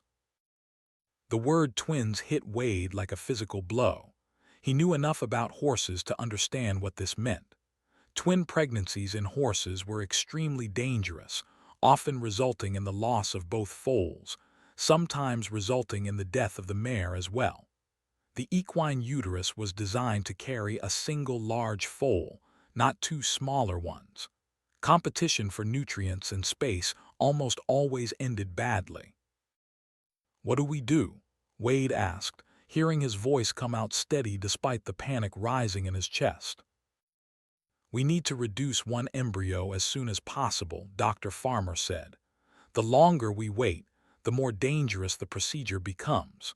We'll use ultrasound guidance to crush one embryo, leaving the other to develop normally. It's the only way to give Star and the remaining foal a chance." "How much?" Wade asked, though he already knew the answer would be more than he could afford. $3,500. That covers the procedure, medications, follow-up monitoring to make sure the reduction was successful and the remaining embryo is viable. Wade did the math instantly. He had $900 in his bank account.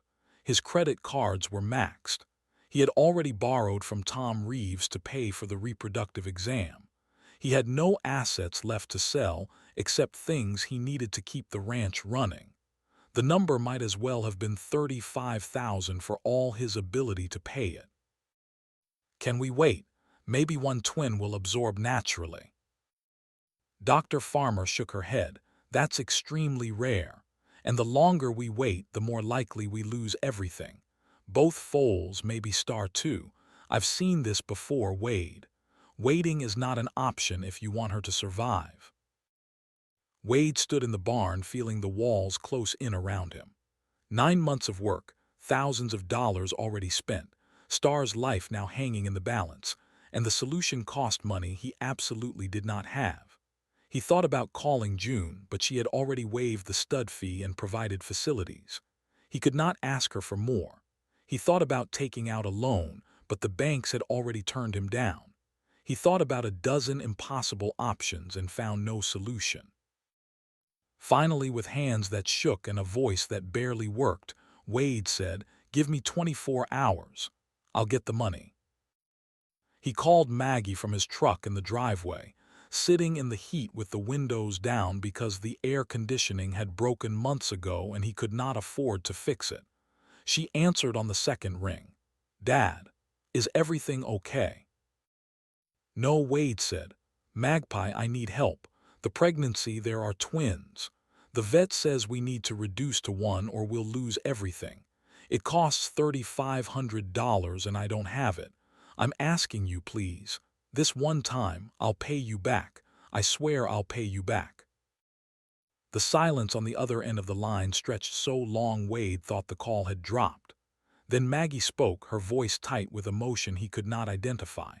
"Dad, I have savings, I could help, but I need you to hear me, really hear me. This has to stop. The horse, the ranch, the constant struggle, it's killing you. Let the vet put Star down, it would be merciful. Take whatever money you have left and please, please move somewhere safe. Move here to Denver. Live with me until you get back on your feet." Wade closed his eyes, felt tears sliding down his cheeks unchecked. "I can't do that, Magpie." "You mean you won't?" Maggie's voice broke. "Dad, I'm begging you, stop this, for me, for Mom's memory. Stop destroying yourself." Wade wanted to make her understand, wanted to explain that Star's life mattered, that the commitment he had made was sacred in ways that transcended financial sense. But the words would not come. All he could say was, "If you won't help me, I'll find another way. I'm sorry I asked." He hung up before she could respond, sat in his truck with his head in his hands, and let himself break. Great heaving sobs that shook his entire body, grief and fear and exhaustion pouring out of him like poison from a wound. He cried for Linda, for the distance with Maggie, for the impossible situation he had created through stubborn conviction and refusal to surrender. He cried until he had nothing left, until he was empty and hollow and too tired to feel anything anymore. Then he went into his house, climbed the stairs to his bedroom, and opened the drawer where Linda's wedding ring box sat. He had kept it there for 4 years, unable to wear it himself but unable to part with it. The ring was simple, a thin gold band with 3 small diamonds, Not expensive by any measure but priceless to Wade because Linda had worn it for 25 years. He held the box in his hands for a long time, thinking about the woman he had loved, about whether she would understand what he was about to do. "I'm sorry," he whispered to her memory. "I'm so sorry, but I have to see this through." He drove into town that afternoon and sold the ring at the only jewelry store that dealt in estate pieces. The owner offered $2,800 after examining it carefully. Wade negotiated him up to $3,200, took the cash, and walked out feeling like he had betrayed something fundamental and irreplaceable. The empty ring box sat on the seat beside him during the drive home, a constant accusation. He called Tom Reeves that evening. "Tom, I need to borrow $700. I'll pay you back with interest after the foal is born and sold. I give you my word." Tom did not hesitate. "You've got it, Wade. I'll bring it by tomorrow morning. And Wade, you don't owe me interest. We're friends. That's what friends do." The reduction procedure was performed the following day. Dr. Farmer worked with practiced efficiency, using ultrasound guidance to locate and crush one embryo while preserving the other. Star was sedated and carefully monitored throughout. The procedure took less than 30 minutes but felt like hours to Wade, who stood outside the stall with his hands clenched into fists, praying to a God he was not sure he believed in for this to work. When it was over, Dr. Farmer confirmed that one strong embryo remained, heartbeat steady and strong. Star would need antibiotics to prevent infection, careful monitoring over the next week. But if all went well, she would carry the single foal to term without further complication. Wade paid the $3,500 in cash, watching his emergency fund disappear into medical necessity, and wondered how he would pay for anything else that went wrong in the next 9 months. That night he sat in his kitchen with the empty ring box in front of him, drinking whiskey he had been saving for a special occasion that would never come. June found him there at midnight, having driven over after Wade did not answer his phone for the third time. She took one look at his face, at the empty box, at the bottle, and understood without needing explanation. "Oh, Wade," she said softly, and pulled him into a hug that broke what little composure he had left. He cried against her shoulder like a child, grieving for Linda all over again, grieving for the piece of her he had sold, grieving for the man he had been before the weight of all this crushed something inside him. But June held him and did not judge, and when the tears finally stopped, she made him coffee and sat with him in silence until the first light of dawn began to show through the kitchen windows. "You did what you had to do," she finally said. "Linda would understand. She knew who you were. That's why she loved you." Wade was not sure he believed that, but he appreciated June saying it. Star's life had been saved again, but the cost this time had been more than money. It had been a piece of his soul, and Wade was not certain he would ever get it back. The weeks that followed were quiet by comparison, Star's pregnancy progressing normally now that it was down to a single foal.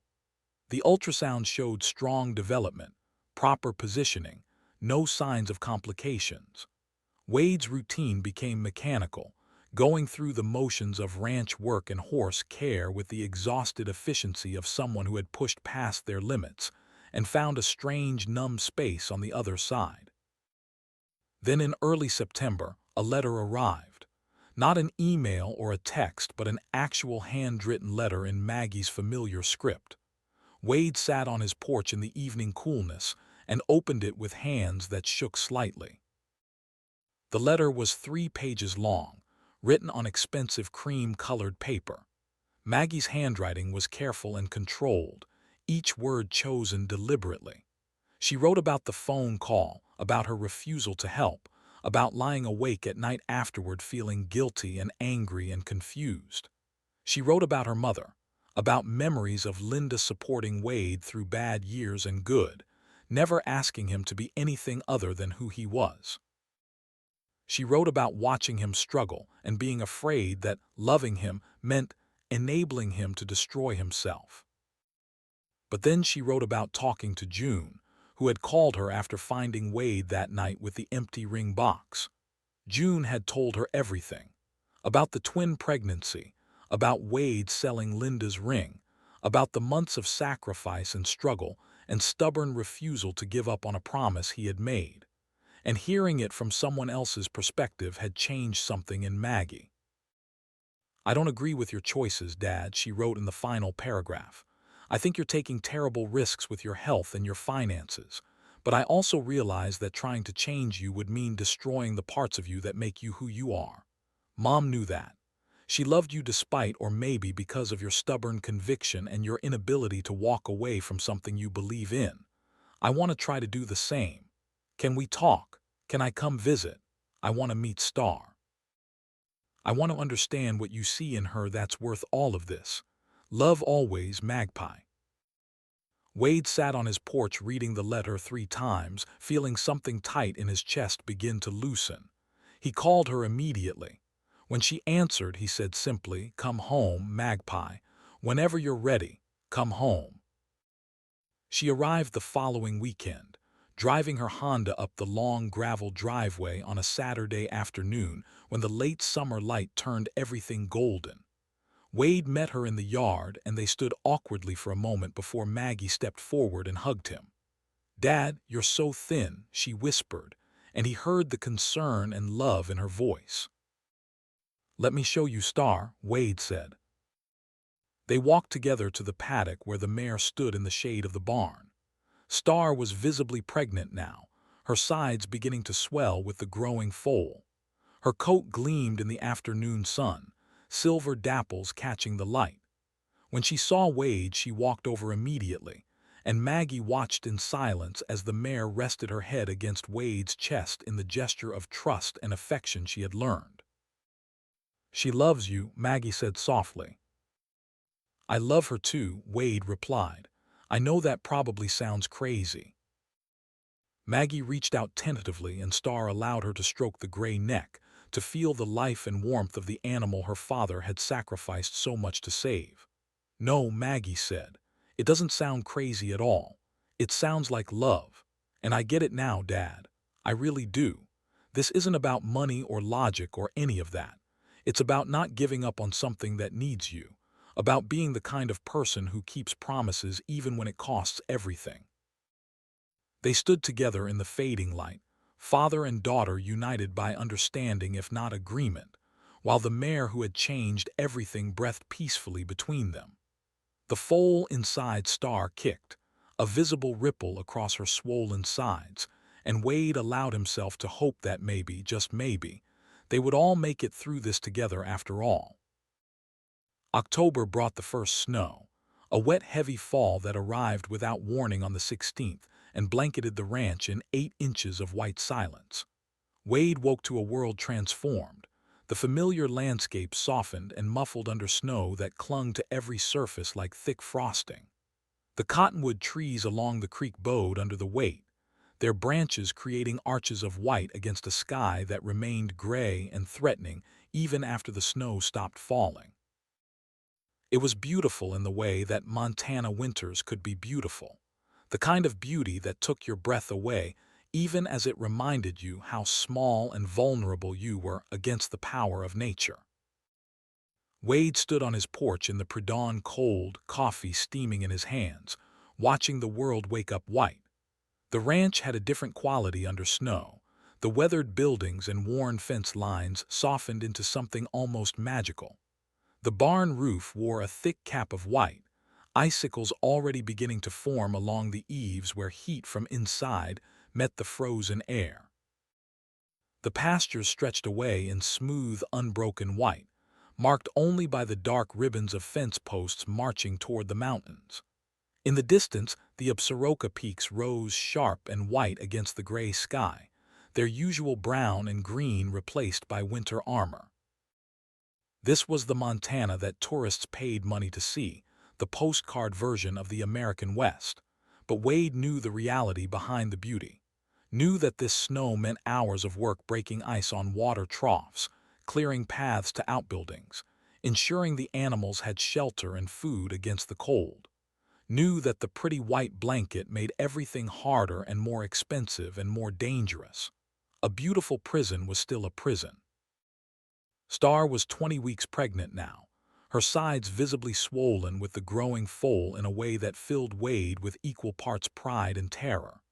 Every day that passed was a small victory. Every ultrasound that showed a strong heartbeat was a reason to hope. But pregnancy in horses was never a guarantee, and Star's history of severe malnutrition meant that Wade watched her with constant vigilance for any sign that something might be going wrong. She moved more carefully now, her gait adjusted to accommodate the shifting weight and balance, her head carried lower as if the burden of carrying new life was something she felt in every muscle. Wade had increased her feed portions following Dr. Farmer's instructions, added supplements to support the developing foal, arranged her routine to minimize stress and maximize comfort. Star was 20 weeks pregnant now, her sides visibly swollen with the growing foal. The twin reduction procedure had been successful, leaving a single strong fetus that showed healthy development on every ultrasound. But pregnancy in horses was never a guarantee, and Star's history of severe malnutrition meant that Wade watched her with constant vigilance for any sign that something might be going wrong. She moved more carefully now, her gait adjusted to accommodate the shifting weight and balance. Wade had increased her feed portions following Dr. Farmer's instructions, added supplements to support the developing foal, arranged her routine to minimize stress.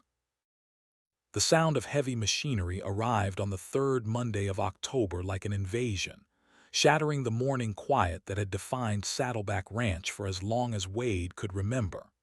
He was in the barn doing morning chores, measuring Star's supplements with the precision Dr. Farmer insisted upon, when the rumble of diesel engines and the insistent beep-beep-beep of backing trucks cut through the still air. The sound was wrong, out of place, carrying the mechanical violence of transformation and development. Wade set down the feed scoop and walked outside to find a convoy of construction vehicles moving onto the Johnson property to his north, the land that Victor Lang had purchased 3 months earlier with cash and promises of progress. Bulldozers, excavators, dump trucks, graders, the full arsenal of development and transformation rolled onto land that had been quiet cattle pasture since 1962. Within an hour, the machines were grading roads, their massive blades scraping away topsoil and vegetation, leaving raw earth bleeding into the snow. Chainsaws screamed as workers cleared brush and trees that had grown undisturbed for decades. Stakes appeared with bright orange flags marking building sites, survey crews shouting coordinates over the roar of engines. The noise was constant and brutal, a mechanical assault that carried across the open land and invaded every corner of Saddleback Ranch with sound waves that seemed to physically press against Wade's chest. By mid-morning, the same scene was repeating on the east side where Patterson's old place had been sold, and by afternoon, the Miller property to the south erupted with its own symphony of destruction and creation. Wade stood in his yard feeling surrounded, besieged by development on 3 sides, the mountains to his west, the only direction where the noise did not come from. Victor Lang's vision of luxury ranch estates was taking physical form, and Wade's ranch was becoming an island of resistance in a sea of manufactured Western experience. Star's reaction was immediate and deeply concerning. Her ears pinned back flat against her head, a sign of distress and agitation that horses displayed when threatened or in pain. She paced her paddock restlessly, unable to settle, her head high and her eyes showing white around the edges in a way Wade had not seen since her first weeks at the ranch. Every time a particularly loud sound erupted, a diesel engine revving or a tree crashing down, Star would startle and trot to the far corner of her paddock, her pregnant belly swaying with the movement, her whole body rigid with stress. Wade tried everything he could think of to calm her. He brought her into the barn where the walls provided some buffer from the noise, but she was too agitated to stay still in the confined space, pacing the stall until Wade worried she would injure herself. He turned on a radio playing soft music, hoping to mask some of the construction sounds, but the rumble and crash of machinery overpowered anything coming from the small speakers. He spent hours just standing with her, one hand on her neck, speaking to her in the low, soothing voice that had always calmed her before. Sometimes it helped for a few minutes. Her head would lower and her breathing would slow. But then another crash of sound would shatter the temporary peace and Star would tense all over again. The noise was relentless, running from 7 in the morning until 6 at night 5 days a week, sometimes 6 when the construction crews worked overtime to beat weather deadlines. The peaceful environment that Star had known for months was gone, replaced by chaos and disruption that set her nerves on edge in ways that Wade could see but could not fix. He watched her appetite decrease, watched her lose weight despite the increased feed portions, watched her pacing wear trails in the snow around her paddock. Every change worried him, every sign of stress a potential threat to the pregnancy he had sacrificed everything to achieve. Dr. Kate Morrison came out for a routine check in late October and noticed Star's agitation immediately. "This isn't good, Wade. Stress can cause premature labor or miscarriage. Pregnant mares need calm, quiet consistency. This construction noise is the opposite of what she needs." Wade had already filed a complaint with the county, but Victor Lang had all the proper permits and was operating within the legal hours for construction work. There was nothing Wade could do to stop it. He tried building sound barriers, stacking hay bales along the fence lines between his property and the construction sites.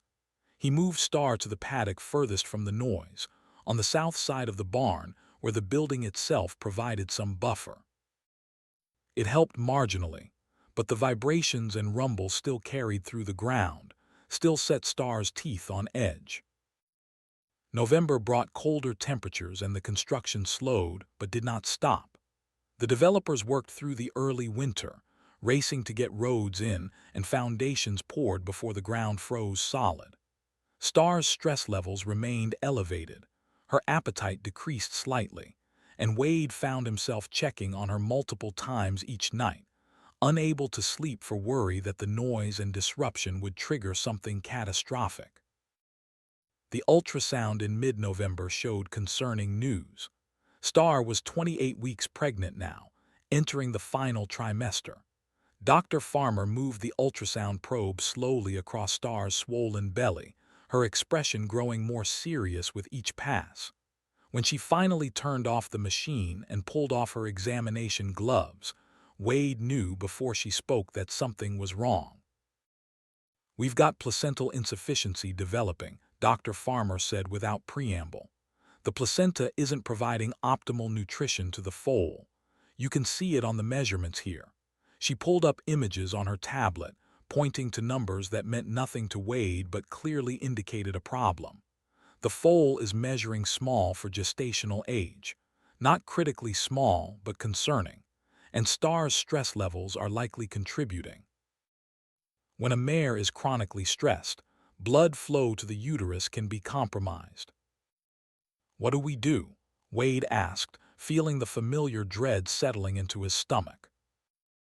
"Aggressive supplementation and more frequent monitoring. I want Star on a high-calorie supplement specifically designed for pregnancy support. $890 per month for the supplements, and I need to see her weekly instead of every 2 weeks. That's an additional $800 per month in examination fees." Dr. Farmer's voice was clinical but not unkind. "And Wade, you need to reduce her stress however possible." The construction noise. Is there any way to make Lang stop or at least reduce the hours? Wade explained about the permits, the complaints that went nowhere, the legal right Lang had to develop his own property. Dr. Farmer listened and then sighed. "Do what you can. Move her, sound barriers, whatever helps. because if her stress levels stay this high, we're looking at increased risk of premature delivery or stillbirth. The financial calculation was brutal and immediate. $890 per month for supplements, $800 for weekly vet visits, $1,690 per month for the next 3 months minimum until Star foaled. Wade's bank account held $4,200 after Maggie's $3,000 loan had been deposited and the summer bills had been paid. He would be broke by January and still have 2 months of pregnancy to manage. That evening Wade stood in his barn looking at his remaining 8 head of cattle. They were good animals, young steers he had raised from calves, each one representing an investment of time and money and care. Market prices for cattle were decent, not great but decent.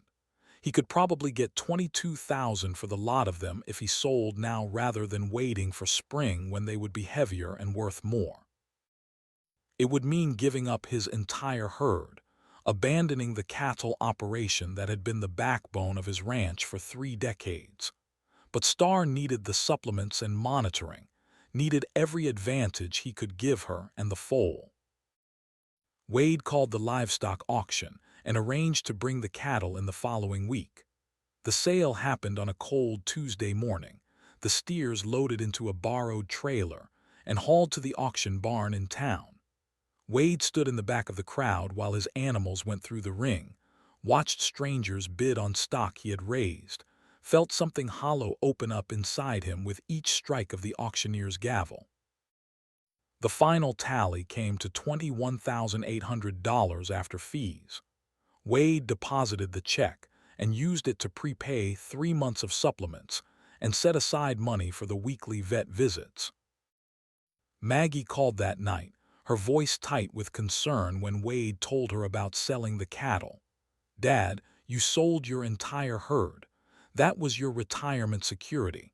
Those animals were supposed to be your income for the next 5 years." "Star needs the supplements," Wade said simply. "This is what had to happen." There was a long pause on the line. "I have savings, Dad. Let me help with the vet bills, please. I can afford it and you can't." Wade's pride wanted to refuse, wanted to insist he could handle this himself. But looking at his bank account balance and doing the math on what was coming, he knew he could not make it alone. $3,000, he said quietly. "As a loan. I'll pay you back when the foal sells." Maggie's relief was audible. Okay, Dad. I'll wire it tomorrow, and I'm coming home for Thanksgiving. I want to be there, want to help however I can." True to her word, Maggie arrived the Wednesday before Thanksgiving, driving up from Denver with her car packed full of groceries and supplies. She took one look at Wade and her face went pale. "Dad, my God, you've lost more weight. How much do you weigh now?" Wade had no idea. He had stopped weighing himself, stopped looking in mirrors more than necessary. The truth was he did not want to know what he had become. 168, he admitted. Give or take. "You weighed 198 when Mom died." Maggie's voice shook. "You're destroying yourself for this horse." "I'm doing what needs to be done," Wade replied, and heard the exhaustion in his own voice. Thanksgiving was quiet, just the two of them in the farmhouse that felt too large and empty. Maggie cooked a turkey breast and made stuffing, and tried to create some semblance of holiday normalcy. They ate at the kitchen table and talked about safe subjects, avoiding the topics that would lead to argument. After dinner, they walked out to check on Star together, and Maggie watched silently as Wade went through his careful routine. Measuring supplements, checking water temperature, running his hands over Star's sides to feel for the foal's movement. "She's gotten huge," Maggie observed. 32 weeks now. Just over 2 months to go if she carries to term. Wade stroked Star's neck, feeling the mare lean into his touch. "She's tired. Pregnancy is hard on any animal, but especially hard when you're stressed and your placenta isn't working quite right." "Will she make it?" Maggie asked quietly. "I don't know," Wade admitted. We're doing everything medically possible. The rest is up to her and the foal and whatever grace might exist in the universe. December turned Montana into a frozen wasteland. Temperatures plunged below zero and stayed there for weeks at a time. The construction on the surrounding properties finally stopped, the ground too frozen to work, giving Star a reprieve from the constant noise. But the cold brought its own challenges. Water froze in minutes, requiring Wade to check troughs constantly. Star's caloric needs increased as her body burned energy just staying warm on top of the energy required to grow a foal. The supplement costs climbed even higher. Wade's routine became monastic in its devotion and precision. He woke at 3 in the morning every day, dressed in layers against the cold, and walked out to the barn to check on Star. The foaling could happen any time after week 38, and Wade was terrified of missing the signs, of not being there when Star needed him. He had read everything he could find about equine pregnancy and foaling, studied the warning signs of complications, prepared himself as thoroughly as possible for what was coming. But knowledge and preparation could not protect against the slow erosion of his own health. Wade was running on caffeine and adrenaline and stubborn willpower, sleeping 4 hours a night in fragmented chunks, eating irregularly, burning through his body's reserves without replenishing them. His hands developed a constant tremor from exhaustion and malnutrition. His face took on a gaunt quality, skin stretched tight over bones, dark circles under his eyes that made him look 10 years older than his 54 years. Dr. Kate Morrison noticed during a mid-December checkup. She finished examining Star and then turned to Wade with an expression that bordered on anger. "When's the last time you slept more than 4 hours?" Wade could not remember. Does it matter? It matters when you're so exhausted you can barely stand up straight. It matters when you're shaking from low blood sugar because you forgot to eat lunch. Wade, you're no good to Star if you collapse. You need to take care of yourself. "I'm fine," Wade insisted, but even he could hear how unconvincing it sounded. "You're not fine. You're running yourself into the ground." Kate's voice softened. "I know you care about this mare. I know you've invested everything in her. But Linda would never forgive me if I let you kill yourself doing it." The mention of Linda hit Wade like a slap. "Don't," he said quietly. "Don't bring her into this. Someone needs to, because you're not listening to anyone else." Kate pulled a business card from her truck and pressed it into Wade's hand. "This is a counselor in town who specializes in grief and caretaker burnout. I want you to call her." Wade took the card to avoid argument but had no intention of calling.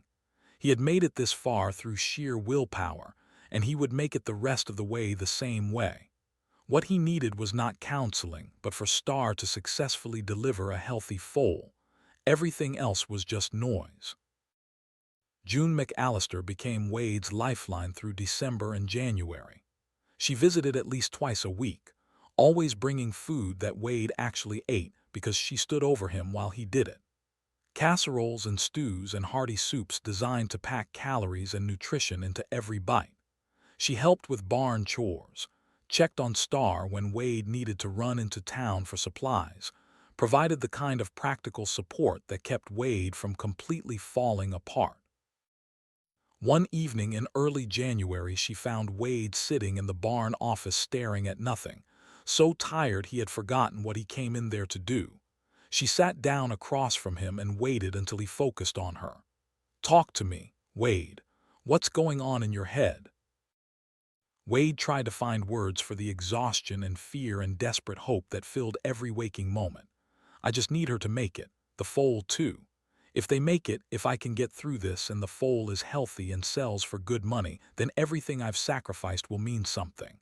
But if something goes wrong, if she dies or the foal dies or both, then what was it all for? I sold Linda's ring, June. I sold the last piece of her I had. What if it was for nothing?" June reached across and took his hand. It won't be for nothing regardless of what happens. You saved Star's life when no one else would. You gave her months of peace and care and love after years of neglect and suffering. That is value whether or not she successfully foals. That is value whether or not you make money from it. Wade wanted to believe her, but the weight of financial reality made it hard. He had $4,800 left in his account.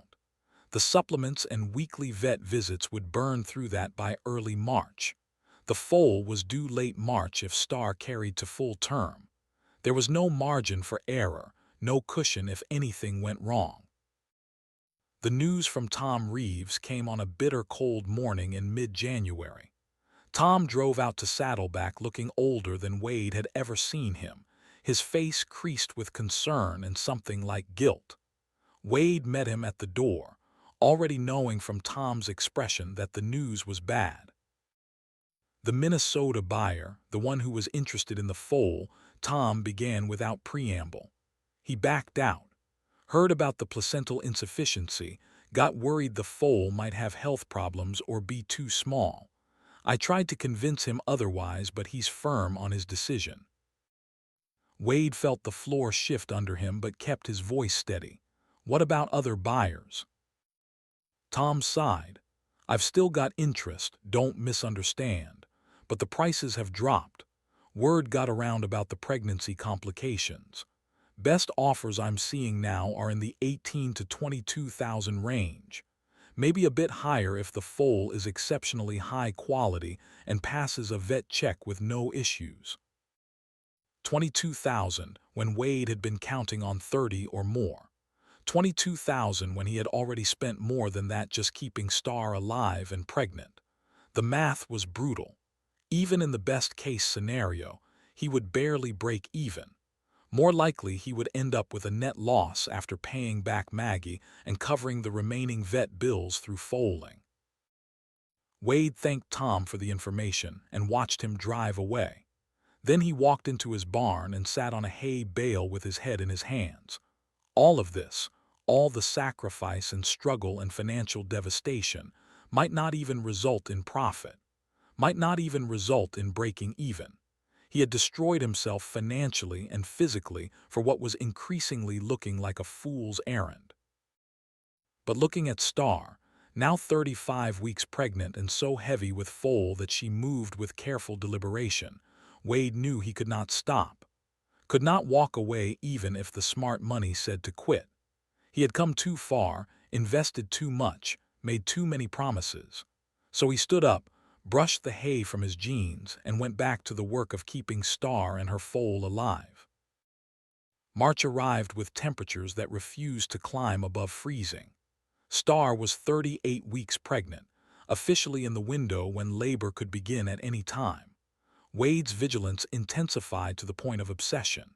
He set alarms on his phone for every hour through the night, walked out to the barn in darkness and bitter cold to check for signs of impending labor.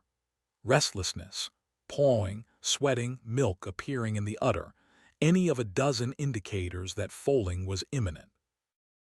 The collapse came on March 12th at 2 in the afternoon. Wade was walking from the barn to the house, a journey he had made 10,000 times, when his legs simply gave out. One moment he was upright and moving, the next he was on the frozen ground with no memory of falling. He tried to stand and found his muscles would not respond. His vision grayed at the edges and sounds became distant and muffled. Maggie found him 20 minutes later, lying in the snow halfway between the barn and house, conscious but unable to move. She screamed his name and ran to him, her hands shaking as she checked for injuries, for broken bones, for blood. "Dad, can you hear me? Dad, what happened?" Tired, Wade managed to say, "Just tired." The ambulance arrived 45 minutes later, the crew treating Wade with practiced efficiency. They loaded him onto a gurney and into the heated interior of the ambulance, while Maggie stood in the yard crying and trying to answer the paramedics' questions. When did he last eat? She did not know. When did he last sleep more than a few hours? She had no idea. The medics exchanged glances that spoke volumes about what they thought of someone who would let themselves get to this state. The hospital diagnosis was severe dehydration, malnutrition, dangerously low blood pressure, and early signs of kidney stress. The doctor, a woman in her 40s with no patience for self-destructive behavior, looked at Wade's chart and then at Wade himself with barely concealed disgust. "Mr. Garrett, you're 54 years old and you weigh 164 pounds. Your blood work shows you're malnourished to the point that your body is beginning to shut down. I'm admitting you for a minimum of 3 days. You need IV fluids, nutrition, and rest before you have a heart attack or your kidneys fail completely." "I can't stay 3 days," Wade said. His voice came out weak and thready. "I have a mare due to foal any time. She needs me." The doctor's expression did not soften. "Mr. Garrett, you're in no condition to take care of anyone. If you try to check yourself out against medical advice, you'll likely end up back here in worse shape, or you'll end up in the morgue. Is that what you want?" Maggie was standing beside his hospital bed, her face streaked with tears. "Dad, please stay. Let them help you. I'll watch Star. June said she'll stay at the ranch. We've got this covered. You need to take care of yourself." Wade wanted to argue, but the exhaustion was so profound he could barely keep his eyes open. The IV in his arm was already pumping fluids and nutrients into his depleted system, and his body responded to the relief like a drowning man finally breaking the surface. "Fine," he whispered. "One night. I'll stay one night." It was the best compromise they could get from him. Wade stayed overnight, hooked to monitors and IV lines, drifting in and out of sleep so deep it was almost coma. When he woke the next morning, he felt marginally more human, though the doctor insisted he was still in no condition to be discharged. They compromised again. Wade could go home if he promised to rest, eat regularly, and call immediately if he felt dizzy or weak. The doctor made it clear she thought he was making a terrible decision, but she could not legally hold him against his will. Maggie drove him home in silence, her hands tight on the steering wheel, her jaw set in a way that reminded Wade painfully of Linda. When they pulled up to the ranch house, she turned to him and spoke in a voice that shook with suppressed emotion. "Dad, I love you. But I swear to God, if you collapse again, if you put yourself in the hospital again, I'm going to call Adult Protective Services. I will have you declared incompetent if that's what it takes to keep you alive." Wade wanted to argue, but looking at her face, seeing the fear and love and desperation there, he just nodded. "I'll be more careful." The next 2 weeks passed in a strange, suspended tension. Wade rested as much as his anxiety allowed, forcing himself to eat the meals Maggie prepared, accepting June's help with barn chores. Star grew more uncomfortable as the foal dropped lower in her belly, preparing for birth. Wade checked her constantly, looking for the signs he knew were coming. The labor began at 2:17 in the morning on March 28th, announced by a sound Wade had been both waiting for and dreading for weeks. He was sleeping fitfully in the barn office on the cot he had set up for the final weeks of Star's pregnancy, fully dressed down to his boots so he could respond instantly if needed.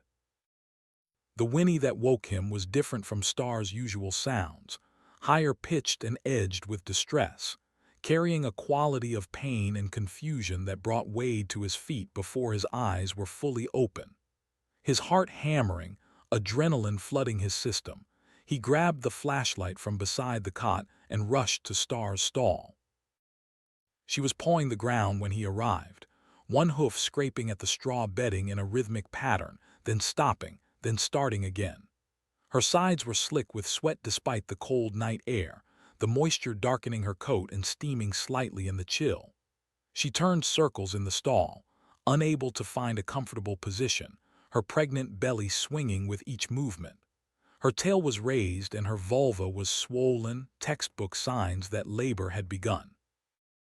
Wade had read about this moment in a dozen veterinary manuals, had prepared himself mentally for weeks, but seeing it happen to Star filled him with a terror so profound he could barely breathe. He forced his shaking hands to pull out his phone and call Dr. Kate Morrison's emergency line. She answered on the second ring, her voice thick with sleep but immediately alert when she heard who was calling. "Kate, it's Wade. Star's in labor." "What are the signs?" Kate's voice was sharp now, professional, running through her mental checklist. Pawing, circling, sweating heavily. Raised tail. Wade recited the symptoms like a student taking a test, hoping he was getting the answers right. "On my way, 15 minutes." Kate hung up without goodbye, already moving. Wade called Maggie next, knowing she would never forgive him if he did not. His daughter answered on the first ring, clearly not sleeping despite the hour. "Dad, is it time?" "She's in labor." "I'm coming." Maggie's voice was tight with emotion. 2 minutes. Then June, who despite living 8 miles away said she would be there in 20 minutes and sounded like she meant it. Wade stayed with Star between calls, talking to her in a low voice that shook despite his efforts to sound calm, trying to radiate a confidence he did not feel. "Easy, girl. You've got this. We've got this together." Star lay down heavily, her legs folding beneath her weight, and stayed down for perhaps 2 minutes before struggling back to her feet with a grunt of effort. Labor was progressing the way the book said it should, contractions visible as waves that rippled across her swollen belly, her body working to push new life into the world. Wade had witnessed births before, had helped cows calve and seen foals born, but this was different. This was Star, the mare he had saved and rehabilitated and grown to love in ways he did not fully understand. This was the culmination of 10 months of sacrifice and struggle and desperate hope. Everything rode on what happened in the next few hours. Dr. Morrison arrived 12 minutes later, her truck skidding slightly on the icy driveway, her mobile clinic loaded with everything she might need for an emergency. She moved with practiced efficiency, examining Star quickly with hands that knew exactly what they were looking for. "Early labor," she pronounced. "First stage. Could be hours yet before active labor and delivery. We wait and watch unless something goes wrong." Maggie arrived from the house in her pajamas and winter coat thrown over them, her hair wild from sleep, her face pale with worry. She had been through this kind of vigil before, had sat with Wade during Linda's worst days, knew the particular torture of waiting for outcomes beyond your control. She hugged Wade tightly and then stood back, knowing he needed space to focus on Star. June's truck pulled up precisely 20 minutes after Wade's call, and the older woman came into the barn carrying a thermos of coffee and a calm presence that helped settle Wade's nerves fractionally. "We're all here," she said simply. "Star's got the best team possible. Now we let her do what she needs to do." The hours that followed were excruciating in their slowness, time stretching and compressing in the strange way it does during crisis. Star's contractions came and went with increasing frequency and intensity, visible as her belly tightened and hardened, her breathing becoming more labored with each wave. She would lie down, then struggle to her feet with visible effort, then lie down again. The progression followed the textbook pattern for equine labor, moving from first stage through transition into second stage active labor. For the first 6 hours, Wade allowed himself to hope this might be straightforward, might be one of those births that happened smoothly despite all his fears.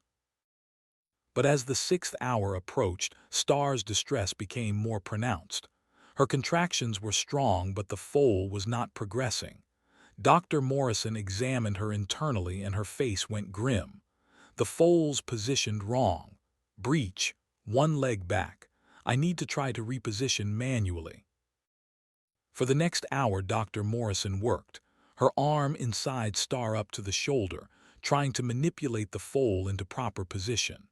Star was down on her side, exhausted, her breathing labored. Sweat soaked her coat and the straw bedding beneath her. Wade held her head in his lap, stroking her neck, whispering encouragement while his heart broke watching her suffer. "I can't get it," Dr. Morrison finally said, pulling her arm free. "We need to make a decision. We can try waiting longer, hope she pushes it out despite the bad position, but that's risky. Or I can do a manual extraction, which is traumatic for the mare and dangerous for the foal. Either way, we're looking at serious risk." "Do the extraction," Wade said without hesitation. "Whatever gives them both the best chance." It took 3 people to help. Dr. Morrison worked with practiced intensity, June and Maggie assisting as instructed, Wade holding Star's head and praying to every god he could name. The foal emerged slowly, painfully, covered in membrane and utterly still. Dr. Morrison worked immediately, clearing airways, rubbing the tiny body with towels to stimulate breathing and circulation. The foal was a filly, silver gray like her mother, impossibly small and fragile looking. 30 seconds passed with no response. Dr. Morrison injected a respiratory stimulant, rubbed harder, checking for heartbeat. Nothing. Wade felt his world collapsing inward, felt 9 months of hope and sacrifice and desperate belief disintegrating. Then a small cough, so quiet Wade almost missed it. The filly's chest heaved once, twice. Her eyes opened, dark and liquid. She gasped and air filled her lungs for the first time. Dr. Morrison let out a breath she had been holding and nodded. "She's breathing, heartbeats strong. She's small but she's alive." Wade collapsed forward over Star's neck and sobbed, great heaving cries that came from somewhere so deep inside him he had not known it existed. Maggie was crying too, and June, all of them overwhelmed by the simple miracle of life persisting against terrible odds. Star lifted her head weakly and nickered at her baby, the sound full of exhaustion and love and recognition. The first week was touch and go. The filly was weak, struggled to nurse, needed supplemental bottle feeding every 2 hours. Wade named her Linda's Promise, and when he told Maggie the name she broke down crying and hugged him so hard he could barely breathe. Star recovered from the difficult birth slowly, needed antibiotics to prevent infection from the traumatic delivery, but her maternal instincts were strong. She was gentle with the filly, patient, protective. By the second week, Promise had gained strength. She was nursing independently now, her wobbling walk becoming more confident with each day. Her coat was developing the same silver dapple pattern as Star's, and her conformation, even at such a young age, showed quality. Tom Reeves visited when Promise was 3 weeks old and spent a long time just watching her move, watching how she interacted with Star, assessing her structure with an expert's eye. "She's small," Tom said, "but Wade, her conformation is excellent. Look at that head, those legs, the way she moves. Give her 6 months to grow properly and she could be something really special." Dr. Richard Pemberton, the Minnesota collector who had backed out before, heard that the foal had been born alive and healthy. He called Tom, who called Wade, who reluctantly agreed to let Pemberton visit when Promise was 4 weeks old. The collector drove up from Minnesota in his expensive truck and spent 2 hours examining the month-old filly with meticulous attention. "Mr. Garrett," Pemberton said when he was finished, "I'll be direct. I made a mistake backing out earlier. This filly represents exactly the genetics I'm looking for. I want to buy her at weaning, 6 months old. I'll give you $28,000.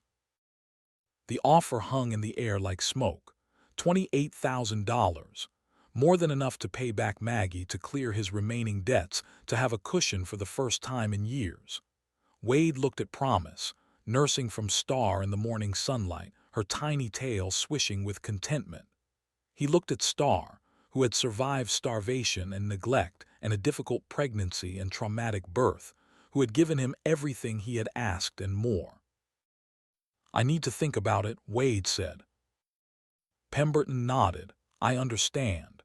But Mr. Garrett, this is a very generous offer for an unproven filly. I'd encourage you to consider it seriously. You've been through a lot. This is your chance to come out ahead financially." After Pemberton left, Wade sat with Maggie on the porch watching the sun set over the mountains. She was quiet for a long time before speaking. "Dad, are you going to sell her?" Wade thought about the question, about everything that had led to this moment. The 9 months of sacrifice and struggle and terror, the physical and financial devastation, the relationship strained and tested, the weight of every decision that had brought him here. "I don't know, Magpie. I honestly don't know." 28,000 would solve a lot of problems, Maggie said carefully. "It would give you breathing room. You could rebuild your herd, fix things around the ranch, have some security. You've earned that." Wade nodded. He knew she was right, knew that the practical answer was to take the money and be grateful for it. But looking at Promise, at the miracle he and Star had created together, he felt something more complex than simple financial calculation. He felt pride and connection, and a sense that some things could not be measured in dollars regardless of how desperately he needed those dollars. 6 weeks, he finally said. "I'll decide in 6 weeks when Pemberton wants an answer. Right now, I just want to watch them both recover and be healthy. The decision can wait." Maggie reached over and took his hand. "Whatever you decide, Dad, I support you. You've already proven everything you needed to prove. To me, to yourself, to everyone who doubted you. Star and Promise are alive because you refuse to give up. That's the real victory, regardless of what happens with the money." Wade squeezed her hand and watched the light fade from the sky. Tomorrow would bring new challenges, new decisions, new struggles. But tonight, sitting here with his daughter while Star and Promise stood together in the pasture, Wade allowed himself to feel something he had not felt in a very long time. Peace. Just for this moment, just for tonight, he had peace. The decision came to Wade not in a single moment of clarity, but through a series of small realizations that accumulated over the 6 weeks following Linda's Promise's birth, like snow gathering on a roof, until the weight becomes undeniable. He would be working on some mundane ranch task, mending fence or checking water lines or cleaning out the barn, and find himself thinking about the filly. Not about her monetary value or what selling her might mean financially, but about the journey that had brought her into existence. The way she had looked emerging from Star during that terrible birthing, still and gray and seemingly lifeless, covered in membrane and utterly silent. The eternal 30 seconds before that first breath, when Wade's entire world had balanced on the edge of devastation, and he had felt his faith in everything collapsing. The sound of her small cough, so quiet he almost missed it beneath the sound of his own ragged breathing, that announced life persisting against terrible odds. Those 30 seconds replayed in Wade's mind constantly during the weeks after Pemberton's offer. He would be splitting firewood or fixing a gate latch, and suddenly he would be back in that barn at dawn, watching Dr. Morrison work frantically over the motionless filly, seeing Maggie's face streaked with tears, feeling his own heart breaking as the seconds ticked by without breath or movement. And then that cough, that gasp, those dark eyes opening to see the world for the first time. The moment when death surrendered to life, and everything Wade had sacrificed was justified in a single breath. Dr. Pemberton called twice during those 6 weeks, once at 3 weeks and again at 5, each time reminding Wade that the $28,000 offer stood firm, but would not stand forever. The market for quality Arabian fillies was competitive, Pemberton explained with the practiced patience of someone used to negotiating with people who did not understand their own best interests. Other buyers were interested in Promise, drawn by her bloodlines and the early indicators of exceptional conformation. But Pemberton's offer was the highest, the most generous, the one Wade would be foolish to refuse. Every day Wade delayed was a day he risked losing this opportunity. And Pemberton was right about the money in ways that kept Wade awake at night. $28,000 would change everything, would transform his financial situation from desperate to stable in a single transaction. He worked out the numbers obsessively, sitting at his kitchen table with a calculator and bills spread across the scarred wood surface. Pay back Maggie's $3,000 loan with $1,000 extra as thanks. That left $25,000. Settle the remaining vet bills, another $4,800, down to $20,200. Clear the credit card debt that had been accumulating interest at 18% for 2 years, $5,400 that became more every month. $15,700 left. Fix the irrigation pump that still sat broken in the pump house, $9,100 installed, $6,600 remaining. Repair the barn roof that leaked during heavy rains, $2,200. $4,400 still available. Replace the truck's failing transmission before it died completely and left him stranded, $2,600. $1,800 surplus. $1,800 in the bank after paying every debt and fixing every critical system. It was not wealth, but it was security, the kind of financial cushion Wade had not had since before Linda's illness. $1,800 meant he could afford an unexpected vet bill, or a broken water heater, or any of the 100 small disasters that defined ranch life.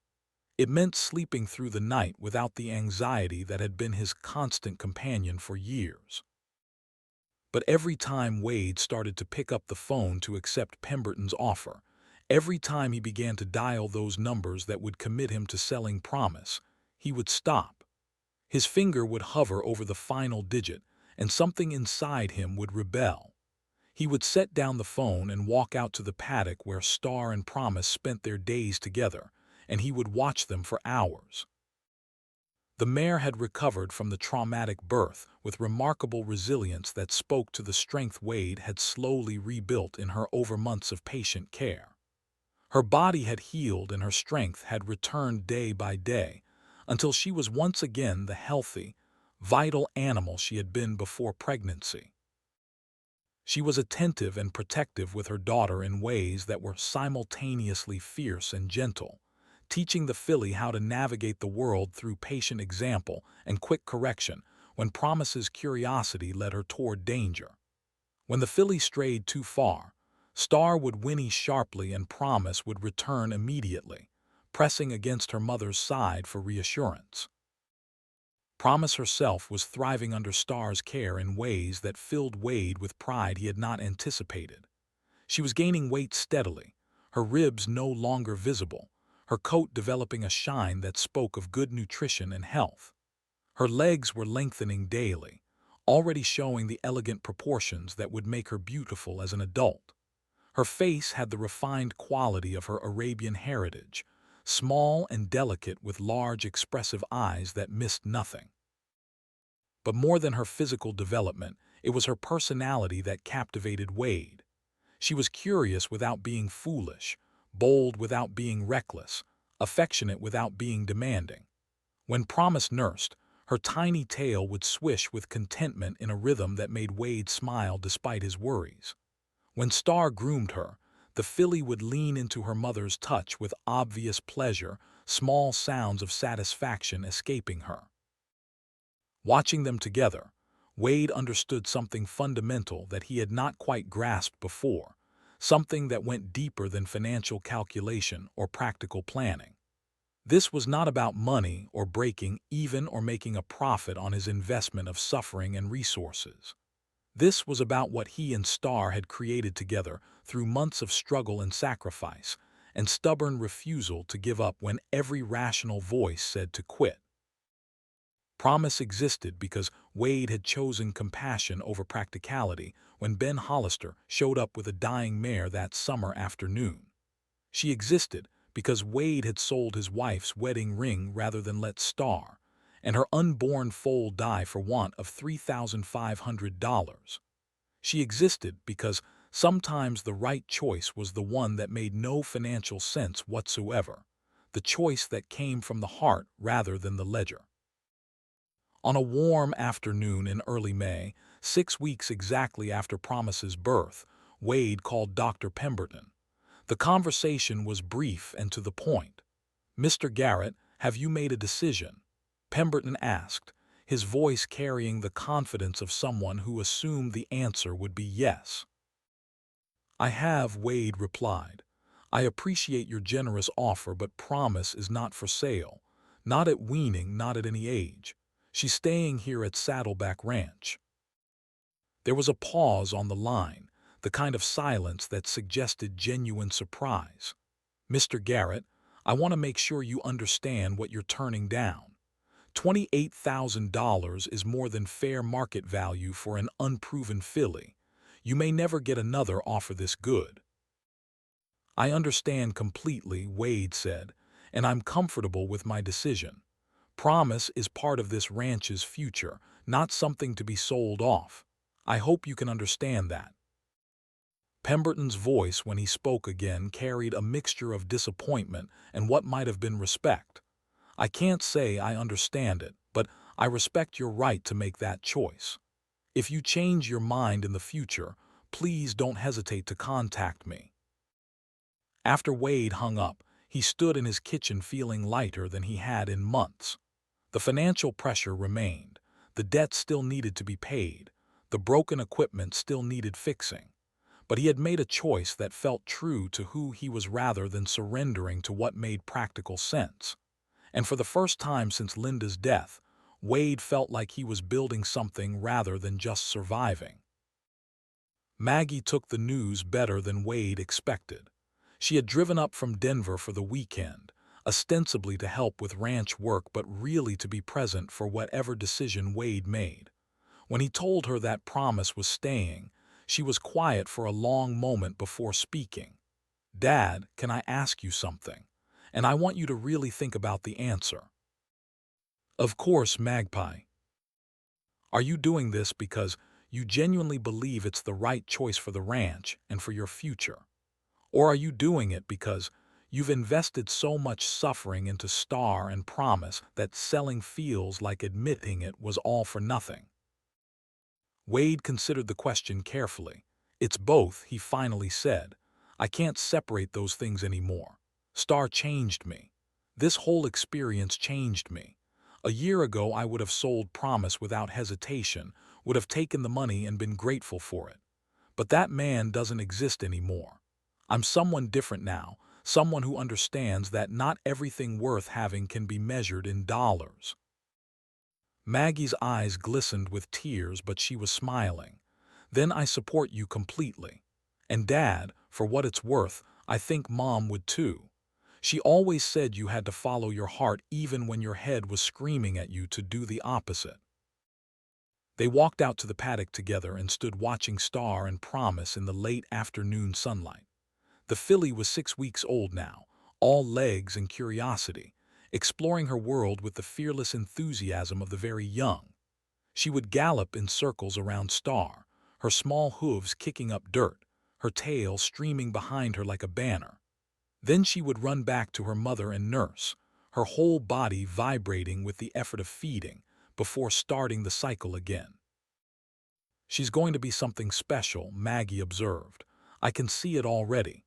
The way she moves, the intelligence in her eyes. You made the right choice, Dad." Wade hoped she was right. The future was uncertain and the financial challenges were real, but standing there with his daughter watching Star's daughter play in the fading light, Wade felt a peace he had not known in a very long time. The visitor arrived on a Saturday morning in late May, nearly a year after Wade had first taken Star. Wade was working on replacing boards in the paddock fence, a job he had been putting off for months but could delay no longer now that Promise was becoming more adventurous in her explorations. He heard the truck before he saw it, the familiar rattle of an engine that needed work pulling up the gravel driveway. When Wade turned to look, his heart skipped a beat in recognition. Ben Hollister climbed out of his pickup, moving with the same defeated posture Wade remembered from that scorching August afternoon that felt like a lifetime ago. But something was different about him now. His shoulders were not quite so hunched, his eyes not quite so hollow. He looked like a man who had survived something terrible and was beginning to find his footing again. "Wade," Ben said in greeting, extending his hand. "It's been a long time. I hope you don't mind me stopping by unannounced." Wade shook his hand and felt the strength still in Ben's grip. "Good to see you, Ben. How have you been?" "Getting by." Ben's voice was quiet but steady. "Started a new fence contracting business, smaller scale than before, just me and a helper, keeping it manageable. Got married last month, actually. Woman I met at church. We're renting a little house in town, nothing fancy, but it's home." Wade felt genuine happiness for the other man. "That's wonderful, Ben. I'm glad things are working out for you." "I came to see Star, if that's okay." Ben looked toward the paddock where Star and Promise were visible in the distance. "I heard through June McAllister that she foaled, that everything worked out. I wanted to see for myself, and I wanted to apologize properly for the position I put you in last year." Wade led Ben to the paddock, and they leaned against the fence together, watching the horses. Star was grazing peacefully, while Promise explored the far corner of the enclosure, poking her nose into everything with the intense curiosity of a 6-week-old foal. The transformation from the broken creature Ben had delivered was so complete that Wade sometimes had trouble reconciling the two versions of Star in his mind. "My God," Ben whispered. His voice was thick with emotion. "Is that really the same horse? She's beautiful, Wade. And the foal, Claire would have been so proud. She saved Star from slaughter, spent every dollar she had bringing her back from the edge. She'd be thrilled to know Star had a baby, that the bloodline continues." Wade told Ben the whole story then, leaving nothing out. The twin pregnancy, the reduction procedure, selling Linda's wedding ring, the collapse and hospitalization, the difficult birth. Ben listened without interrupting, his face showing increasing distress as the tale unfolded. When Wade finished, Ben pulled an envelope from his jacket pocket and held it out with shaking hands. "Wade, I can't begin to express how sorry I am for what you went through because of my desperation. I came here to pay the debt I owe you. It's taken me a year, but I've got it. $3,000. It's not enough, not remotely enough to cover what you actually spent, but it's what I owed originally, and I'm paying it in full." Wade looked at the envelope but did not take it. "Ben, we settled that debt when you gave me Star. You don't owe me anything." Ben's eyes filled with tears. "Please, Wade, let me do this. Let me close this chapter properly. You gave Star a chance when you had every reason to refuse. You destroyed yourself financially and physically to save her and her baby. The least I can do is pay what I originally owed. Please." Wade understood then that this was about more than money. This was about Ben's dignity and his need to make right something that had haunted him. Wade took the envelope and shook Ben's hand firmly. "Thank you, Ben. This means more than you know." After Ben left, Wade opened the envelope and counted out 3,100 bills. The money felt heavy in his hands, weighted with meaning beyond its purchasing power. He thought about how much $3,000 had meant to him a year ago, how desperately he had needed it for the irrigation pump and property taxes. Now it represented something different, proof that sometimes doing the right thing came full circle in ways you could not predict. The summer that followed was the best Wade had experienced in years. Promise grew rapidly, her legs lengthening and her body filling out with proper nutrition and her mother's milk. By 3 months old, she was curious and playful, following Wade around the paddock like a puppy, investigating his pockets for treats, allowing him to handle her feet and brush her coat. Star was patient and watchful, keeping her daughter close but allowing her the freedom to explore and learn. The bond between mother and daughter was evident in every interaction, and watching them together filled Wade with a contentment he had thought lost forever after Linda's death. Maggie made the announcement over dinner on a warm evening in July. She had been visiting more frequently, coming up from Denver every other weekend, helping with ranch work and spending long hours with Star and Promise. Wade noticed she seemed more relaxed than she had been in years, more like the girl who had grown up on this ranch before college and career had pulled her toward the city. She set down her fork and looked at Wade with an expression he could not quite read. "Dad, I've been thinking about something for a while now, and I've made a decision. I'm moving back to Montana. My firm has a Bozeman office and they're willing to transfer me. I can work remotely most of the time, come into the office twice a week. I want to be closer to you, want to help with the ranch and with Star and Promise. If you'll have me." Wade felt his throat tighten with emotion. "Magpie, I would love nothing more than to have you home. But are you sure? You've built a good life in Denver." "I've built a good career," Maggie corrected. "But a life is more than a job, Dad. This past year, watching you fight for Star, seeing you refuse to give up even when everyone said you should, it reminded me what really matters. Family, legacy, being part of something that has meaning beyond a paycheck. I want to be part of what you're building here." Wade stood and pulled his daughter into a hug, tears streaming down his face unchecked. "Welcome home, Magpie. Welcome home." Maggie moved into the ranch house in August, taking her old bedroom and slowly making it her own again. She brought energy and organization to the ranch operations, setting up proper bookkeeping systems, researching markets for Arabian horses, building connections with breeders and trainers across the region.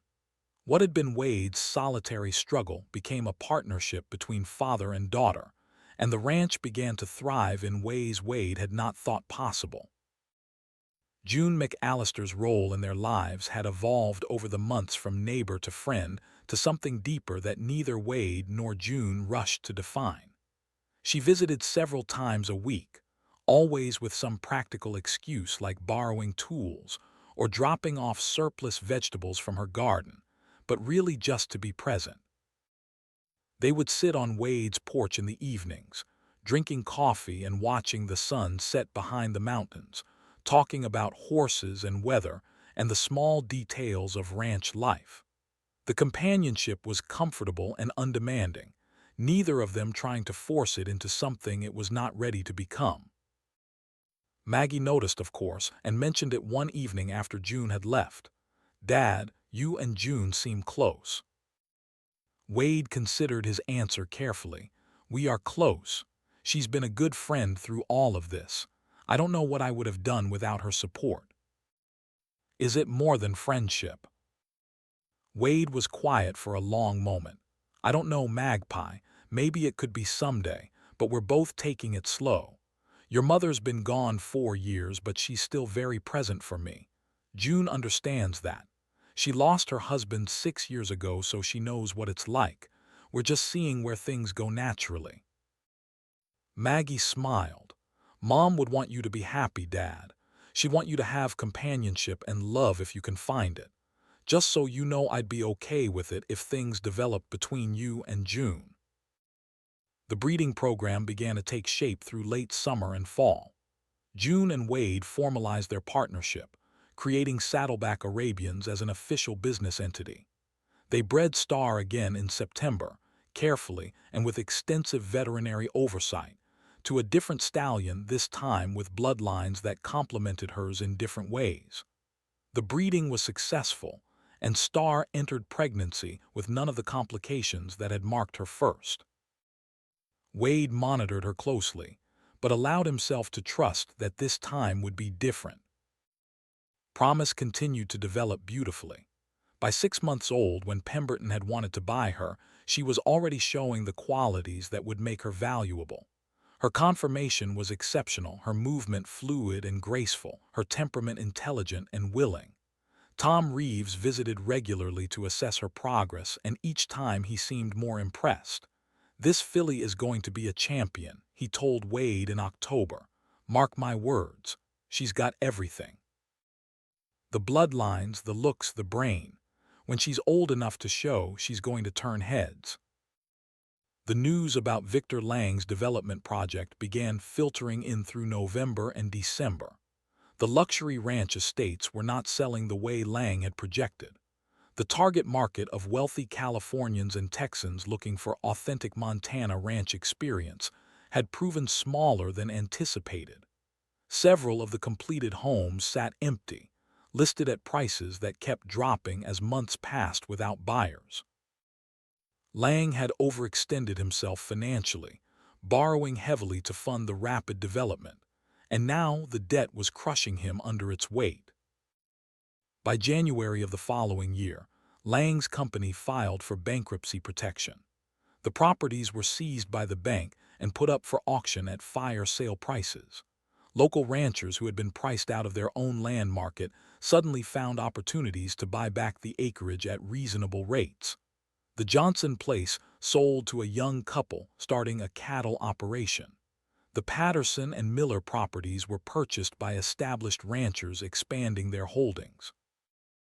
Within 6 months of Lang's bankruptcy, the land surrounding Saddleback had returned to working ranch status. The luxury development dream dissolved like snow in spring rain. Wade never saw Victor Lang again, but heard through the ranching community grapevine that he had moved back to California. His Montana development venture an expensive lesson in understanding your market. Wade felt no satisfaction in Lang's failure, only relief that the threat of being surrounded by manufactured Western experience had passed. Saddleback Ranch remained what it had always been, authentic and working, and connected to a lineage that stretched back generations. Star's second foaling happened on a mild April evening, so different from Promise's traumatic birth that Wade could barely believe they were the same mare. Labor progressed smoothly, efficiently, with none of the complications that had marked the first pregnancy. Dr. Morrison was present but had little to do beyond monitoring. The colt, whom Wade named Garrett's second chance in honor of the ranch and the journey they had all been through, arrived healthy and vigorous. He was nursing within an hour of birth, standing on wobbly legs and finding his mother's milk with an ease that brought tears to Wade's eyes. Promise, now a yearling, watched the birth of her half-brother with intense interest. Wade had kept her in an adjacent paddock so she could see and smell but not interfere. She seemed fascinated by the new arrival, spending hours at the fence line watching Star care for the colt. Wade wondered if some equine memory stirred in Promise, some recognition of her own beginning in this same barn with the same patient mother. The years that followed brought changes both subtle and profound to Saddleback Ranch, transforming it from a struggling one-man operation into something larger and more meaningful. Wade turned 56, then 57, then 58, feeling the weight of age in his joints and the stiffness in his back when he rose each morning, but carrying it more easily now that the desperate struggle for survival had eased into sustainable routine. The deep lines in his face remained, carved by years of sun and wind and worry, but his eyes had regained a light that had been missing since Linda's death. He moved with purpose rather than exhaustion, worked with satisfaction rather than desperation. Maggie became an integral part of ranch operations in ways Wade had never imagined possible during those years when she lived in Denver and visited rarely. Her business skills complemented Wade's practical knowledge perfectly, creating a partnership that made the operation more efficient and profitable than it had been even in its best years before Linda's illness. She set up proper bookkeeping systems that tracked every expense and income stream, created marketing materials for Saddleback Arabians that presented their horses professionally to potential buyers, built relationships with breeders and trainers across the region through networking that Wade would never have attempted on his own. But more than the business contributions, Maggie brought life back to the ranch house in ways Wade had not realized he was missing. The kitchen smelled like cooking again instead of just reheated canned soup. Music played from speakers in the evening instead of silence broken only by the television's drone. Laughter echoed through rooms that had been quiet for too long. And when she met David, a large animal veterinarian with a practice in Bozeman, Wade saw his daughter fall in love with someone who understood and respected the ranch life she had returned to embrace. Their wedding took place on the ranch on a perfect September afternoon, 3 years after Promise's birth. They set up chairs in the pasture overlooking the creek, the same spot where Linda was buried beneath a simple stone that bore her name and the years of her too short life. Star and Promise stood at the fence line as witnesses, their silver coats gleaming in the autumn sun, and when the ceremony concluded, Promise whinnied as if offering congratulations. Maggie cried, David cried, Wade cried, and June held his hand throughout, understanding without words what it meant to Wade to see his daughter married on this land with Linda's spirit present, and the horses who had changed everything bearing witness. June McAllister and Wade's relationship deepened slowly, naturally, without rush or pressure or the complications that come from trying to force something into being before its time. They had been friends first, bonded by horses and shared values, and the understanding that both of them carried losses that could not be replaced but might someday be complemented by new love. June's husband had died 6 years before Linda, a heart attack that took him instantly while working his own ranch, leaving June to grieve and rebuild alone. She understood Wade's hesitation, his loyalty to Linda's memory, the way he still talked to his dead wife sometimes when he thought no one was listening. Their courtship, if it could be called that, consisted of evening coffee on the porch, collaborative work managing the breeding program, quiet conversations about nothing and everything. June never pushed, never demanded, never tried to replace what Wade had lost. She simply offered companionship and understanding, and the particular comfort that comes from being with someone who knows grief from the inside. When Wade finally asked her to marry him on a winter evening 2 years after Maggie's wedding, it was not with grand gesture or dramatic proposal, but with simple words spoken over dinner. "I think we should get married. We're good together and I love you." June had smiled and said yes without hesitation, and they married quietly at the courthouse with Maggie and David as witnesses. The breeding program flourished beyond Wade's initial hopes, growing from a partnership born of necessity into a respected operation that drew interest from across the region and beyond. Promise, bred for the first time at age 3 following careful veterinary assessment to ensure she was physically mature enough to handle pregnancy safely, produced a filly that exceeded everyone's expectations. The foal, named Saddleback Silver Legacy, inherited the best qualities from both parents and showed such exceptional conformation and movement that Tom Reeves had buyers competing for her before she was weaned. She sold for $42,000 to a breeder in Kentucky who planned to campaign her nationally as a show horse before standing her as a foundation mare for his own program. Second Chance, the colt Star produced in her second pregnancy, proved valuable in different ways. Wade chose to geld him at 18 months, making the decision that he would be more useful and happier as a performance horse than as a breeding stallion. The choice proved correct. Under professional training, Second Chance showed exceptional talent and willing temperament that made him a natural for the show ring. He won his first regional championship at age 3, qualified for nationals at 4, and by age 5 had earned enough points to be ranked among the top performance Arabians in his division. The ribbons and trophies accumulated in the ranch office, but more valuable than the awards, were the stud requests Wade received for Second Chance's sire, generating income for June's stallion and raising the profile of both their programs. Star herself, retired from breeding at age 19 after producing 4 healthy foals over 6 years, lived out her days in peace and comfort that seemed to Wade like justice finally delivered. She had given everything to her offspring, had survived pregnancy and birth multiple times despite her history and age, and had earned the right to simply exist without demands or expectations.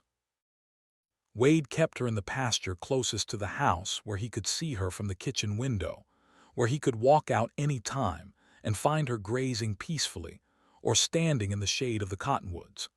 She had gained weight after her final foaling, her body released from the demands of reproduction, and at 21 she looked better than she had since Wade first saw that photograph of her in her show Ring Prime.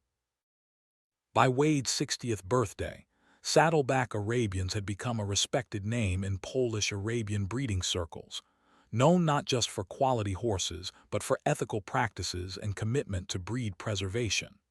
The ranch supported itself, and the family comfortably, not making anyone wealthy by Denver or Lowe's Angels standards, but providing steady income and purpose, and the satisfaction of building something meaningful. More importantly, it had become a legacy that would outlive Wade, something he could pass to Maggie and David knowing they would preserve the values he had fought so hard to maintain through the darkest years. The letter arrived on a Tuesday morning in early March, 5 years after Wade had first taken Star.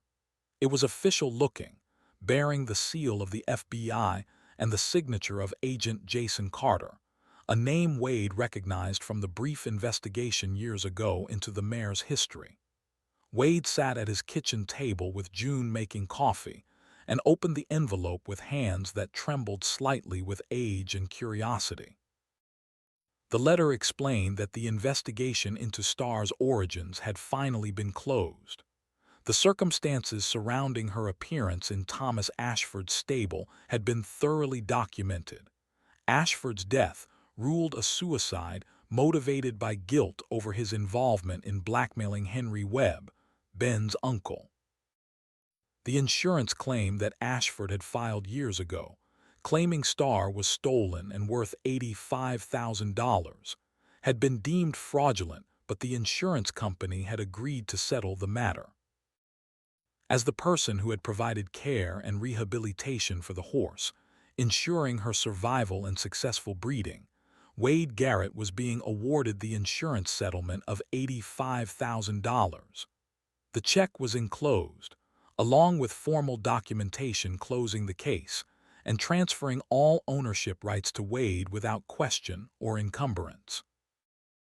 Wade stared at the check, unable to quite process what he was seeing. $85,000, more money than he had ever held at one time, enough to finally fix everything that was broken, to establish a real financial cushion, to retire some of the debt that still lingered from the desperate years. His hands shook as he set the check on the table. June looked at the amount and her eyes widened. "Wade, that's incredible. That changes everything." Wade picked up the check again, looked at it for a long time, then walked to his office and made a phone call. When he returned to the kitchen, June could tell from his expression that something significant had happened. "What did you do?" "I donated it," Wade said simply. "All of it. To a new nonprofit I learned about called the Stolen Heritage Recovery Foundation.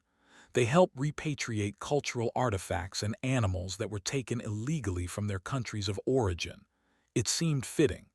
Star's ancestors were smuggled out of Poland and Syria during the Cold War. This money can help make sure other cultural treasures find their way home." June was quiet for a moment, then stood and hugged him tightly. "Linda would be so proud of you. You know that, right?" Wade hoped so. The money could have solved problems, made life easier, provided security, but keeping it felt wrong in ways Wade could not fully articulate. Star had given him something worth far more than $85,000. She had given him purpose and meaning, and a reminder that some things mattered more than financial security. Giving the money away felt like honoring that gift.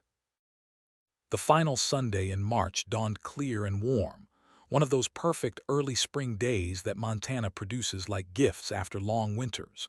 Wade stood on his porch at dawn with coffee steaming in his hands, watching the ranch wake up around him. June was still asleep upstairs. Maggie and David were in the renovated barn apartment Wade had built for them last year.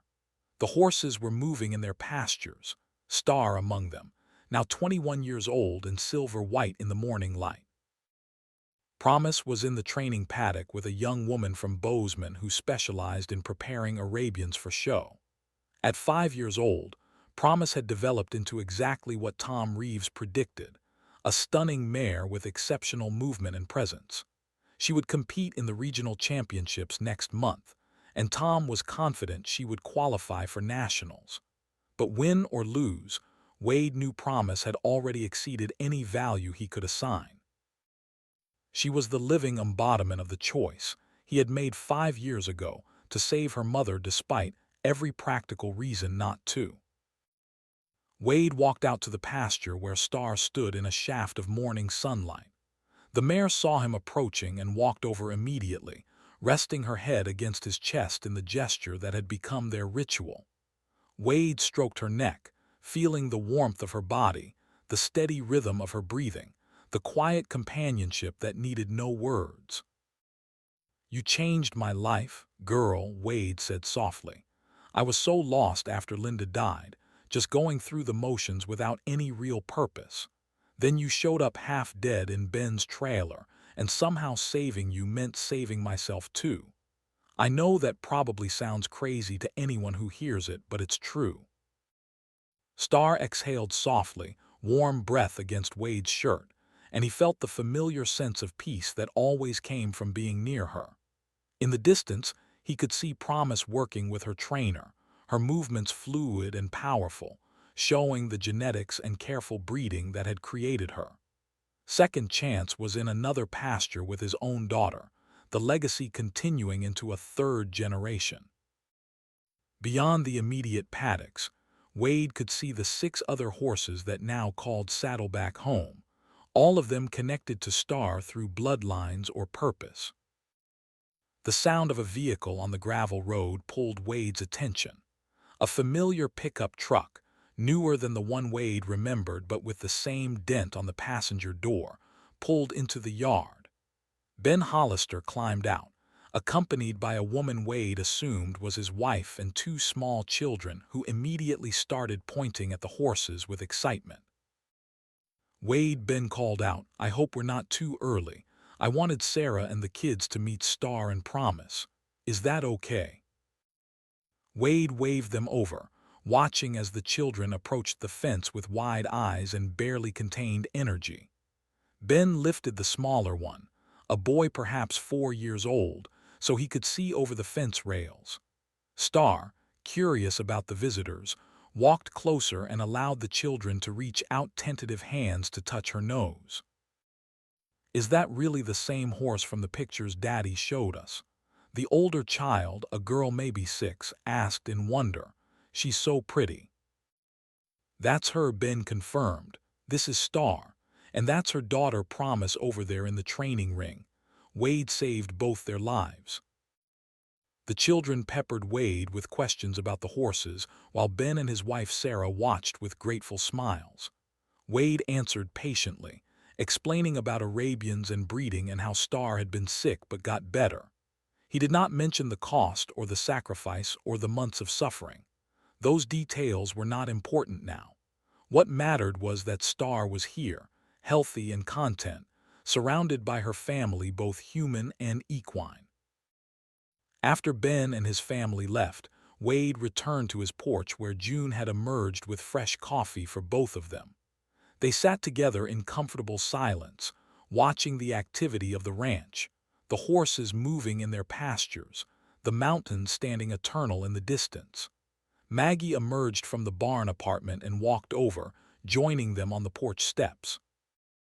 "Dad," Maggie said, "I've been thinking about what you told me last week, about donating the insurance money. I wanted you to know I think you made the right choice. The money would have been nice, but what you're building here is worth more than any bank account." Wade looked at his daughter, seeing Linda in her features, seeing the strength and conviction that came from knowing who you were and what you stood for. "Thanks, Magpie. That means the world to me." They sat together in the morning sun, 3 generations connected by this place, and by choices made when logic argued for different paths. In the pasture, Star grazed peacefully beside her daughter and granddaughter, the silver dapple coats catching the light like coins scattered across green felt. The ranch spread out around them, 420 acres of Montana grassland that Wade's father had homesteaded and Wade had fought to keep. It was not the largest ranch or the most profitable, but it was theirs, built on values that could not be bought or sold. Wade thought about the journey that had brought him here, the scorching August afternoon when Ben had arrived with a dying mare, the decision to accept that horse as payment for a debt he would never collect, the months of struggle and sacrifice that had nearly destroyed him, the moment when Promise was born and took her first breath, every decision along the way that had seemed foolish or impractical or financially ruinous, all of them leading to this morning, this moment, this peace. People still asked him sometimes about that initial decision. Why had he taken Star when common sense said to refuse? Why had he continued when everyone told him to quit? The answer was simple in theory but profound in practice. He had seen something worth saving and had the power to try. Not the certainty of success, just the power to try. And sometimes that was enough. Wade stood and walked to the fence one more time, and Star came to meet him as she always did. He rested his hand on her neck and felt the strong, steady heartbeat beneath his palm. This mare had taught him that the most valuable things in life could not be measured in dollars. Love, loyalty, commitment, purpose, legacy. These were the currencies that mattered, the only wealth worth accumulating. In the training ring, Promise finished her session and was being walked to cool down. She saw Wade and Star at the fence and whinnied, a clear, bright sound that carried across the morning air. Star answered, and Wade stood between them, connected to both, part of a story that was still being written. Some debts, Wade had learned, could only be paid with love. Some investments only showed their value across years and generations. Some decisions made no sense on paper but perfect sense in the heart. And sometimes, the worst deal you ever made turned out to be the best thing that ever happened to you.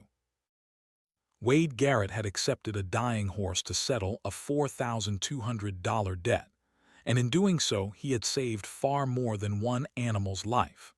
He had saved his own soul, found purpose in grief, built a legacy from compassion, and discovered that the truest measure of wealth was not what you had but what you were willing to give. The morning sun climbed higher in the Montana sky, painting everything in shades of gold and green and silver. Star stood in that light, healthy and whole and surrounded by love, and Wade stood beside her, finally understanding that this had never been about the money. It had never been about breaking even or making a profit.